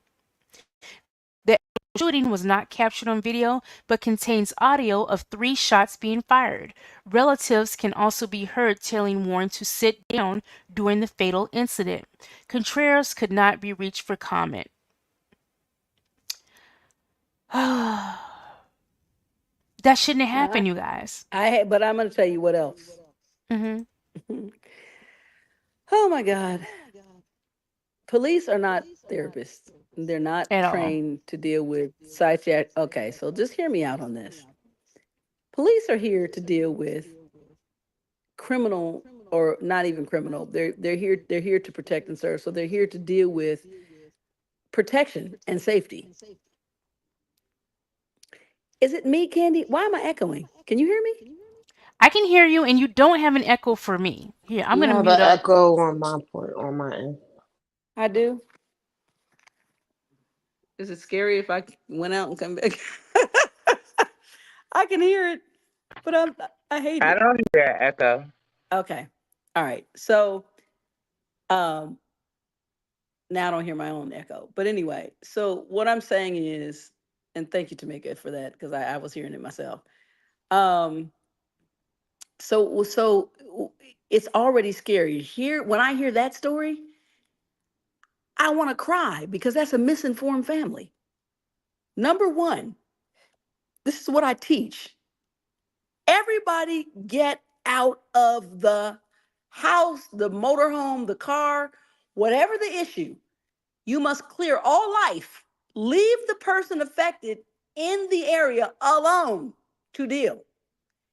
You meet the police and you have now secured the area. What happens is, which has happened to that little girl not too long ago, and you see, and I said, my friends were like, oh, that's gonna be a case for Ben Crump. I said, he's not gonna pick that up. When the girl with the knife who came out the house because the teenage girls were threatening her and whatever, and she came out. They came to her house to beat her up, and she ran outside. But parents were filming, not parents, but the adults were filming. Blah blah blah. Everybody was screaming. The officer told her 5 times, "Put the knife down. Put the knife down. Put the knife down." She went to swing not at an officer, but at her. She felt like she was swinging at an enemy, and they dropped 5 shots in her and killed her. She was a teenager. But the reality is that would have never happened because number one, you're not going outside to fight anybody. They're outside of your house. They don't have a gun. You stay in here, you're not going anywhere. That's number one. Number two, you have to neutralize a scenario. So you get everybody this. If a police comes in your house and you have one person who has been called and they're called to deal with one errant behaviored person, and think about this, everyone in the house is screaming because you're already afraid. When I call the police, I'm scared. Let me just tell you that. When I call the police for my son, I'm scared. The only thing that takes away some amount of Marla Thomas's fear is I'm a very prepared person, meaning I have gone to my local police station. I have left my card. I've left the picture of my son on medication and off medication. I've done it at Topanga Canyon Police Station. I did it at Van Nuys Police Station. I did it in Santa Monica. Everywhere I knew he had been, I said, this is my son. His name is David. We call him DJ. I'm his mother. Here's a folder of information. Here's my card. If you see him, he's mentally ill. He may be behaving strangely. Please don't hurt him. He needs help. He doesn't need to be hurt. Now, I did that. I took time to do that. And I teach people, do that. Introduce yourself. You're going to be calling the police a lot. I've called the police more times than I'd like to admit because I had to. Because you're threatening to kill me. I step out of the house. The last fight that David and DJ had was vicious. At the time, Moniece and a strange producer and somebody else were in the house in our basement downstairs in Dave's studio. She never knew the fight was taking place upstairs. Dave called me, said, don't come home. I said, I'm on my way. And when I got inside, got to the house, I lifted the garage up. I said, hey, Moniece, you guys got to go. What are you talking about? I said, sir, I'm sorry. I don't know you. I'm Moniece's mom. You guys need to bounce. I'll talk to you at another time. My neighbors came outside. I said, hey, again, which is hilarious. They love DJ. So they came to film because they thought, oh, I need to be sure nothing happens. I said, hey, you got to head back in your house. We got this. We can't afford for any other. Everybody go back in. And the police came. So we escorted everyone out of the house. No one's in the house now. Dave finally got out of the house. He was injured. And he left out of the house himself. And we left DJ in the house screaming and yelling. You could hear him from the third story. And the police came. But that's the way it has to be. So when I hear that story you just read, Candy, I think to myself, oh my God, I know how much you think you need to stay and explain. Do it off premise. There's too much energy there. You're in that house. It's a danger. Get out. And I'm sure they didn't give too much detail when they called 911, Correct. because with No. black families, you never, they like, nobody ever wants to acknowledge that this is going on and everything got to The stay truth. in the household and stuff like that. And that's is really what damaged the people who have mental health. Like we was said earlier, like the families be the most important people, but they be the people that just don't Don't follow want to through. deal with that, or like, oh, that's your kid. They didn't. Yeah, I know that's my nephew, but that, you know what I'm saying. It's Right. like, it's like, come on now. If you can't even depend on your family to come together collectively to say, okay, this is our family, this is my nephew, this is going on, and we need to know in case we need to know what to do in a certain situation. It's like, come on now. And I definitely can see why you say, you had to distance yourself. Yeah. Because if you're not going to try to help me with my reality and the things that I'm having to deal with on a daily basis, that are, I don't, Well, what's more important than important, you know? it's even worse because when you don't understand something and you're looking for an answer and you don't want to accept that this is in everybody's family, then you're also hurling insults as far as indictments. Who if it's an indictment? Well, is this in your family? And blah blah blah. And I'm going to say this, and I've never said this before, but I'm going to say it. I truly believe in my heart of hearts, and I know this is going to sound off the freaking cuff, and forgive me, because I came into a marriage with a child. Now I do know that Monisa's biological father has issues. I didn't know what they were. I was too young. I was 19, but it doesn't matter. I know they exist. And I believe that as loving and as patient as David is, our son, between the two of us, also has mental health issues, but so does his family. But we don't deal with that. So what I'm really saying is the gravity of it between he and I, even though his understanding is exponentially different because it's our son and he has dealt with it. Now we get later in life and now it's his brother. In other words, it's all the families. You can't isolate. And I'm saying that because I want everybody to be very clear about what I'm saying. That's not to toss blame. That's to say everyone. It skips around. It's on my maternal side, my paternal side, his paternal side, his family, my family. It doesn't matter, but it's easier to find a cause that doesn't relate to you when you think it doesn't relate to you. It's easier to point your finger and say, you're not trying to help the situation. You're trying to find out who's at fault. Save yourself the trouble. And I'm saying this to some couple that needs to hear this right now. Stop it. You're going to be in your marriage and in your relationship pointing fingers and blaming the next person. It's mental health, as I used to say on my show, is not your problem. It's our problem. We all have it right at the Right. best. It skips around. You don't know. And we were talking about this the other day. We were talking about, running genetic tests and how, you can run a test when you're pregnant and determined by an amniocentesis and by the chromosomes and blah, blah, blah. Unfortunately, Mrs. Thomas, we're detecting that your fetus could have Down syndrome. Do you guys know how effed up it is to give birth to what you consider to be gorgeous, normal kids? And then find out down the line And there's find something out going down the on. line, what Mm-hmm. the hell am I even dealing with here? I used to scratch my head. I don't. I'm telling you. Eventually, I have to do a movie. because it's worth it for the people. I know that it's impactful because I didn't understand. I was like trying to make it normal. I was trying to do anything. I was like, wait, this what is going on? And you know it's not right, but you don't know what it is. This is something's wrong here. Something's really wrong here. But no, and then you know what? Never mind. I don't want because you don't want it to be. You're not looking for the problem. You just want to be wrong about what your gut's telling you. My gut's telling me that this is some effed up jacked up junk right now. This is not right. But you don't want that. So when someone offers you a plausible excuse, you take it. You run with that.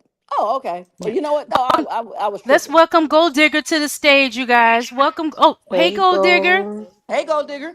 Hey, Hi, Gold Digger. everybody. Can you guys hear me? Hey. We we Yes, Yes. we can can. hear Yes. you. What did you have Okay. to add to this conversation? Well, Welcome. I wanted to briefly add, I wanted to share just briefly an experience because my son, as you already know, Candy and Minnie may be on the panel as well. He's 29 years old now, and he is autistic. And I also have two twin grandchildren who are both autistic, one of them being nonverbal. Um, but I wanted to share briefly an experience we had when our autistic son was 12 years old. Now, my son was diagnosed with autism at the age of 4, going on 5, because he was school age. But I always noticed something was different, but I could not really put a finger on it. And being that I had two older children, um, there was definitely, signs of something's going on here, but I don't know what. And I think I'm going to keep, this third one home another year with me and work with him. And maybe he's just not ready yet. When I contacted district, they advised against that. And at that time, uh, we lived in Ventura, California. I'm sure you're aware of that city, Miss Marla, because you didn't live too far from there, right? So Correct. as a result of their advice, I did enroll him. He turned 5. They did their testing, Kaiser did their testing, and they all came out with the same diagnosis, which was autism. Speech impediment, because at that time my son was almost nonverbal as well. Severely, what they said was he's severely academically handicapped, and also ADHD and OCD as well. So there was just a whole, whammy of things going on. So yes, there was all of my suspicions of something is going on, but I don't know what, came to pass. So that in itself is overwhelming for any parent, but we faced the giant and we got to work. And that's when my husband and I both learned how to be advocates, because we had to learn how to be our son's number one advocate. And again, this was back in the 90s, where a lot of information wasn't as available as it is now, and the awareness wasn't the forefront as it is now. But we got in there. We worked with the school district. We worked with a psychiatrist. We worked with everybody who was willing to be, Team Jacob, our son. And we became his, number one cheerleaders, and we still are at 29 years old. But we did have an experience when our son was 12 years old. We got a phone call from the Ventura Police Department, and it was probably about 1 o'clock or so in the morning. And they said that they had detained our 12-year-old autistic son. But of course, they did not know he was autistic. And waking up out of my sleep, I'm thinking, my son is asleep in the bed. I says, no, I think you're mistaken. You must have the wrong number. You're calling the wrong home."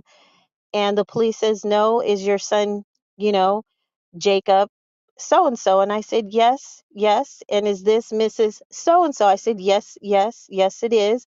"Well, we have your son right here, and we need you to come, and we're on such and such street because he's driving your car." So my husband and I get up immediately. We go Oh right my to the goodness. location where Mhm. the police and my son are. And the police, and I'm telling you, this was God, because it could have went so bad and so wrong. But I know this was God, because the police said they noticed that something was different about him. So they paid attention, and it's not because they were actually trained. Again, there wasn't a lot of insight or training during that time, but they said they did notice that something was different about him, especially when he said, "My mom and my dad are going to be so mad at you when they find out you're going through their car."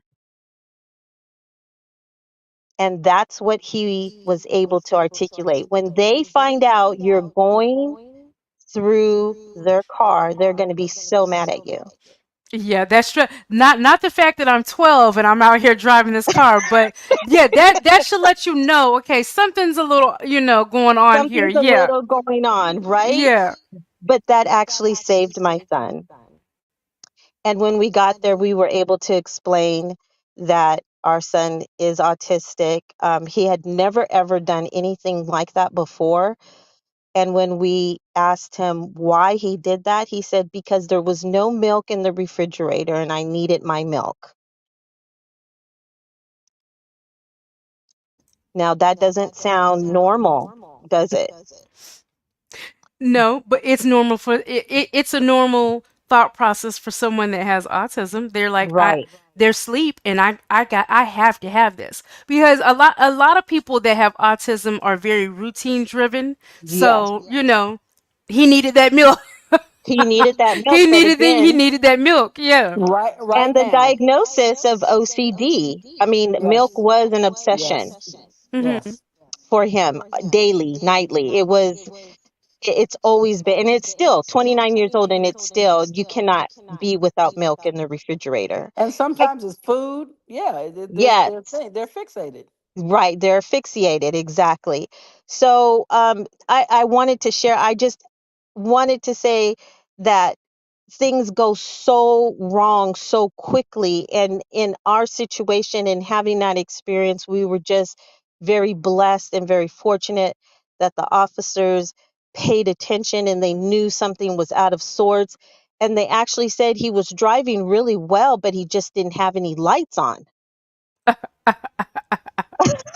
I'm laughing at your son right now. Right. But He it's almost had this it down. lifetime. He almost had it down because, he knows that route. He knows this is the way my mom goes. This is the store she goes to. He knew all of that because it was a routine. But again, a lifetime since the age of 4 with a diagnosis, 29. My son still does not drive. We drive him everywhere, and this is 7 days a week. He works a night shift. So we pick him up at 10 o'clock every night.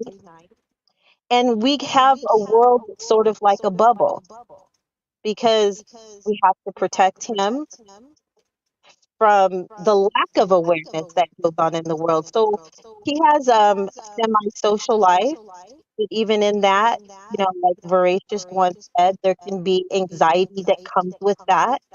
There can be fear that comes with that. There can be depression that comes with that because he recognizes that I'm a different person than everyone else in this world and doesn't always understand himself why he's built the way that he's built. But he's the person that lives within his body. And he's the person that every day is trying to function in a world that's functioning around him. Around him. right? So our Okay, so goal, mhm.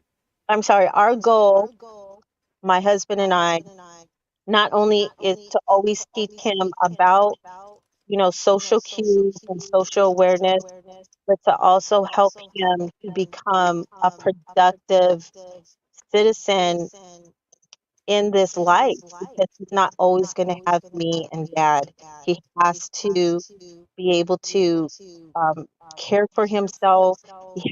We've taught him, a job, money, um, pay bills, all of the things that on a natural level that people need in order to sustain themselves on a daily basis, being productive, because when time comes in life and we're not there, he's got to have those things, and it has to be a repetitive, again, that repetitive, that routine cycle, so that he can stand and be able to, God willing, take care of himself. Okay, so let me ask you this. And I'm going to we're about to end, so this is going to be our last question that I want our moms who have kids that have diagnosis. So gold digger, voracious one, Marla. Well, look, I'm going to say it's two-part now. It's a two-part question because Gold Digger brought this up. I want to know from each of you, do you guys have plans for, some people may think it's a morbid question, but it's a when you have children that depend on you, it's a real question. Do you guys have things set in place for when you are not there as that protection and that guidance Yeah. against the world?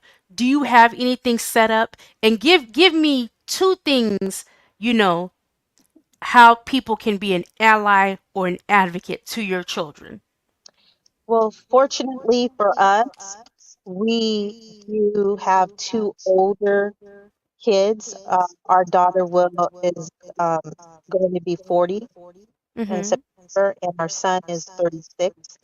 So our family has been trained. The older two have been trained their whole life. It's not that they don't get to go on and live their life, but because we have been incorporated all their lives with um, their brother will need them, and they're very up for whatever it's going to take when mom and dad aren't there anymore.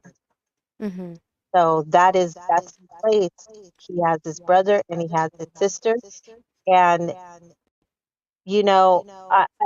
it may sound unfair, but what I will say is that he has nieces and nephews that are also getting older, and they're growing up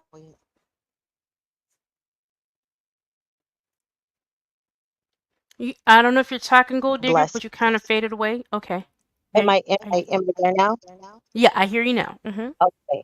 So as they are growing up with their autistic uncle, they too will be a help in different areas of life because they're getting my oldest grandson is already 17 going on 18. Mhm. And So they've he grown up around their uncle and they know, this is how my right, uncle is. So, and exactly. that's actually a good thing for your son. Yes. And so our family is building a network within our family Okay. Okay. to be the net, to be the people that can catch him when he needs extra support, when he needs to be, I mean, come on, I have a grandson that's going to be 18 and he may need to help out from time to time just with driving Mhm. Mhm. and things like that. So you do what you have to do. And at the same time, you're learning how to create balance because, again, we don't want to take away anyone else's life within our family. They need to be able to live and go on, but we are creating an environment and an atmosphere within our family that says compassion, that says we meet you right where you are, and we want to be a part of your growth. So one thing that the doctor did say when my son was 4 years old, was that he's going to depend on you guys for the rest of his life. And there's a lot of truth to that, but there's also a lot of progress for a doctor to say that he was never going to be able to read or write. Well, our son, although autistic, he does read, he does write. He did graduate from high school. He was, like I said, with a severe speech impediment. He speaks. He can articulate pretty well. He's able to do a good job. So there's lots of things in the process from childhood to adulthood that can change. So you kind of roll with that change and you just keep picking up nuggets of wisdom and understanding, and you continue to self teach and stay closely involved with the doctors that can support you and help you and guide you and help you get through everyday life, basically, because you don't get a vacation from it. Yeah. Autism doesn't take a vacation. Okay, thank you, Gold Digger. Okay, so let's go voracious one. What can we do to be an advocate for your child? And do you have anything in place for, that time when, you know, you are no longer there? Um, Pretty much like Gold Digger just explained. My daughter has I have two old daughters older than her and a son. So we all like work with her, but my middle daughter is like her go-to, her everything. Like her Okay. security blanket. So chances are like even if something happened to me, she's going to gravitate to her, you know.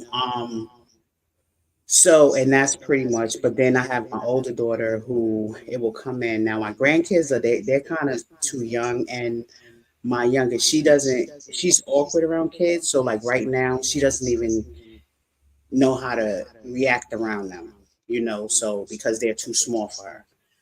So like we haven't got to that stage yet with her. But another thing that I've been looking at also is like they have these homes where I actually used to work at one for adults with intellectual disabilities where they get to live like the same lifestyle like their own, but they always have somebody there for them. Mhm. And I thought about like making sure because like you really never know, like just seeing what that looks like for her as well. Because to be totally honest, um she does not. I don't see how, because she can't deal with money at all. Like Mhm. you give it to her, she'll put it like it's out. You give it if you give her cash, she just gonna put it somewhere, and it's not even. She doesn't even acknowledge it. She put it on a card. She doesn't spend it. So she doesn't really know what to do with it, and she doesn't care to know what to do any with. So I always think that I'm not out because at first I thought I was going to be able to kind of see if she could be able to become independent and get Mhm. there. But I'm not sure about that. But I said those are my options. That's what I'm looking at for her, trying to keep a wide range of open and see what's best for her in the end. And just to what can people do just to listen, take that time out to because the one thing I'm gonna say that it gets on my nerves when people are like, oh well, when she gets this age, well, she'll be okay, whatever. But if you're not listening to me, that she is different, and we know that. Yeah, she's high functioning, but just that piece of puzzle is missing. And that's what it is with autistic kids. It's they can have everything except this one piece of puzzle that is missing and is not letting everything connect. So with that being said, imagine, and I had to do it for somebody one day. I took the piece of the puzzle and I said, you finish it. What happens? You can't, and that's what she goes through every day. And it still didn't work. But it's just that I just want people to just take that time out and just listen and Okay. watch. Okay, thank you. Okay, Marla, take us out. All right. So What do you have in place? taking you You out know? is interesting. That I believe it's somebody from this panel, but I'm digging right now through all of the Marla and Dave. We did a show up until last year September, every Mhm. Monday, called Mental Health Monday, and there's someone who came on that there is an actual uh, facility or a plan that is available for those of us who have kids, and I believe their child didn't have siblings, or there was something about that. But the bottom line is, I'm looking for that because I'm trying to share it not only with her, but I'm gonna share it publicly. Because I had 3 years of shows, but I'm gonna find it. So Dave and I are digging through all the show docs. But the bottom line for us is, number one, I keep in mind at all times, and that my children's siblings are siblings. Mhm. My youngest daughter has a very special connection to my son. To be honest, no one was able to really connect with Monique because she didn't connect to anybody, even when she was a Mhm. little bitty baby. Mhm. But for my son, you know, um, we will have directives in place. So what she just spoke of, my son's there now. So we subsidize my son financially, Like a but little group home setting where he has mhm, independence and living in supervision. Okay, he's that's living in a great. place that he has 3 meals. They administer his meds that he needs. Well, now he's agreed since his last hospitalization to be on the shot. So we were happy that this month is the first chance that we know that he took the first time he took the shot because he was in the hospital and they were like, "You're not getting out." So it was 13 days. It's the longest he's ever been hospitalized. So he agreed to the depot. So we were like holding our breath this last time because we're like, maybe he only did it because he's in the hospital, but he I actually have to took it ask you something real quick. in I'm April. sorry, Marla. I have to ask you real quick because this is the second time I've heard you say it. So, are you? And see, I don't know anything about this, about that No, particular. ask away. Is the Depo Provera shot, the birth control shot? That's a treatment No, for no, no, no, no. schizophrenia. Depot. So the medicine is Sustaina and Vega, and I'm not sure if that's what he's getting now Oh, because they've okay. changed. Because I was like, wow, I But never knew that Depot, was but good for that. no, no, Okay. no. Depot just means that that's actually a shot. It's an A shot. injection, Okay.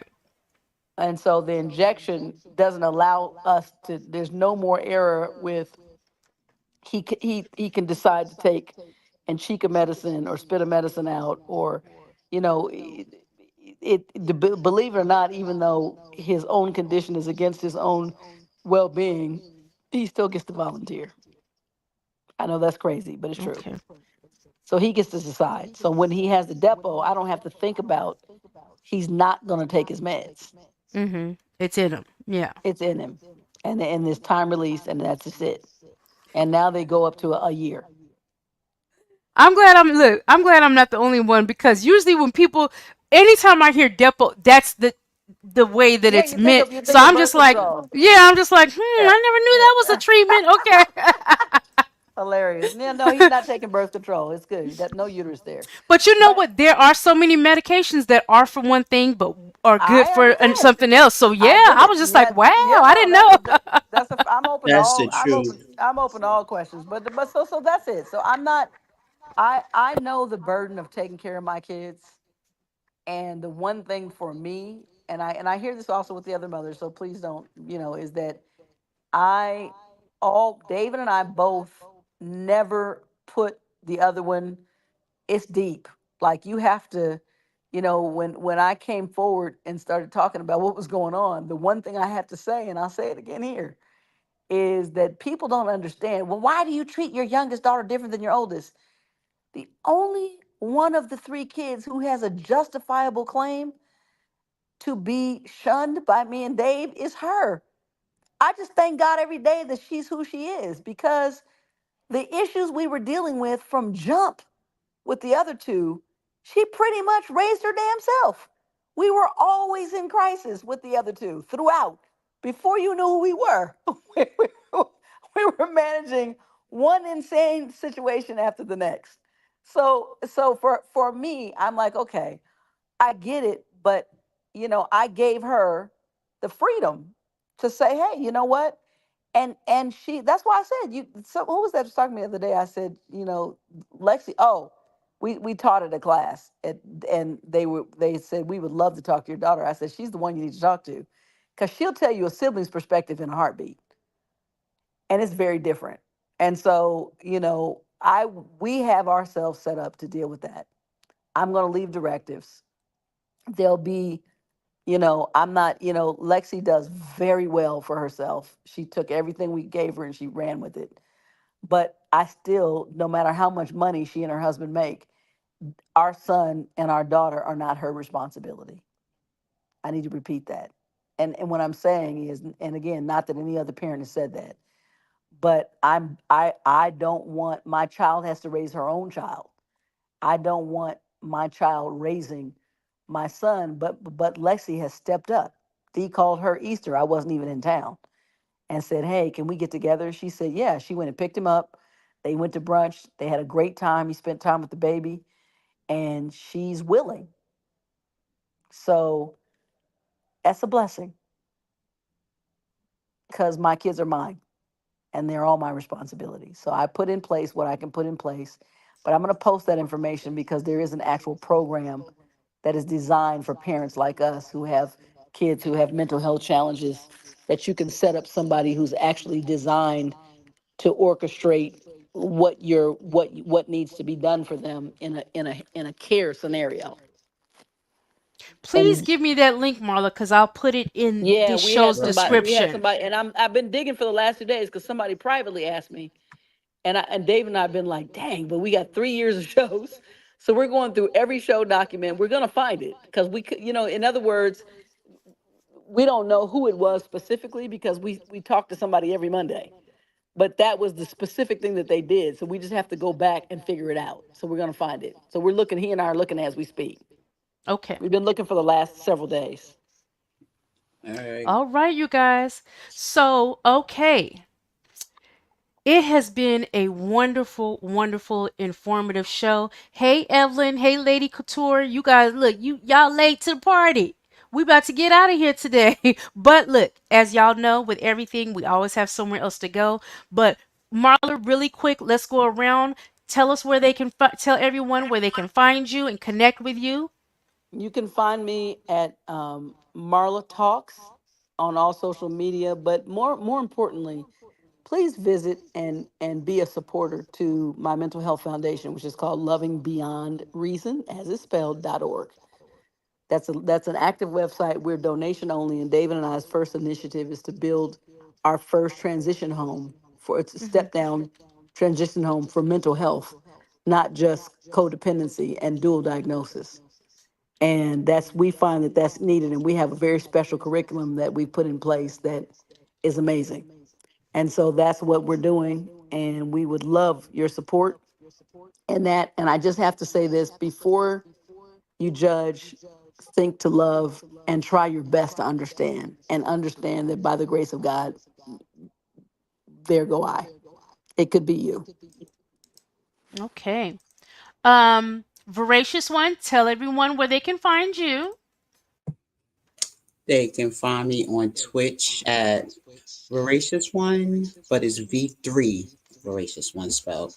I'm on right now. I'm playing Jurassic Park. Tonight 11 to 3. I'll be playing Jurassic Park 5 and 6. I usually pick a movie to play like in the evenings. Fridays I'll be gaming. That'll be my game day. You can stop by. I'm gonna start at 1, but I'm not sure how long it's gonna last because usually when you play games, the time just run by. Um, yep, that's it. Okay. Coco, are you having a show tonight? Do we need to come on over to you? What's going on? No, I don't have anything set up for tonight. And girl, I gotta talk to you about my Twitch. But that's a whole Okay, other okay, okay. conversation. I'll call you after the show. Okay. Thank All you. right. Tamika, anything you wanted to say before we get out of here? No. Okay. Okay. Gold Digger, did you want to say any parting words? Thank you, everybody, for just letting me share. And hopefully, we'll have even a broader Oh, yeah, conversation. we definitely have to keep this Yeah, going. yeah. Definitely. And I also wanted to give for any mothers who have, younger children. Again, this is 29 years for me. I'm 29 years in with an autistic son, and now 5 years in with two autistic twin grandchildren. I have a wealth of information and different situations where parents maybe just don't have information for IEP, how to get help for their children in their school district. And I can be reached through email. And I'd love to give that, which is WFC, which stands for World for Christ, WFC Shalom at gmail.com. Okay, everybody. Yes, please. And people are offering, like, I know for a fact, Gold Digger's offering her assistance, with a genuine heart. So if you really are struggling and you need some advice or direction, don't hesitate to reach out, to Gold Digger. I hate even putting this on Marla because, she gets it enough, but reach out to Marla, these are resources and people that are willing to share. So if you need that assistance or direction, don't hesitate to reach out. Okay, you guys. And I did put the link to Marla's website in the chat. As a matter of fact, let me do this too before we get out of here. Say your WFC at Shalom, what? WFC Shalom Uh, at G. SHALOM. Yes, I want to make sure I have it right at gmail.com. Okay. yes. And this is how you can contact Gold Digger for resources.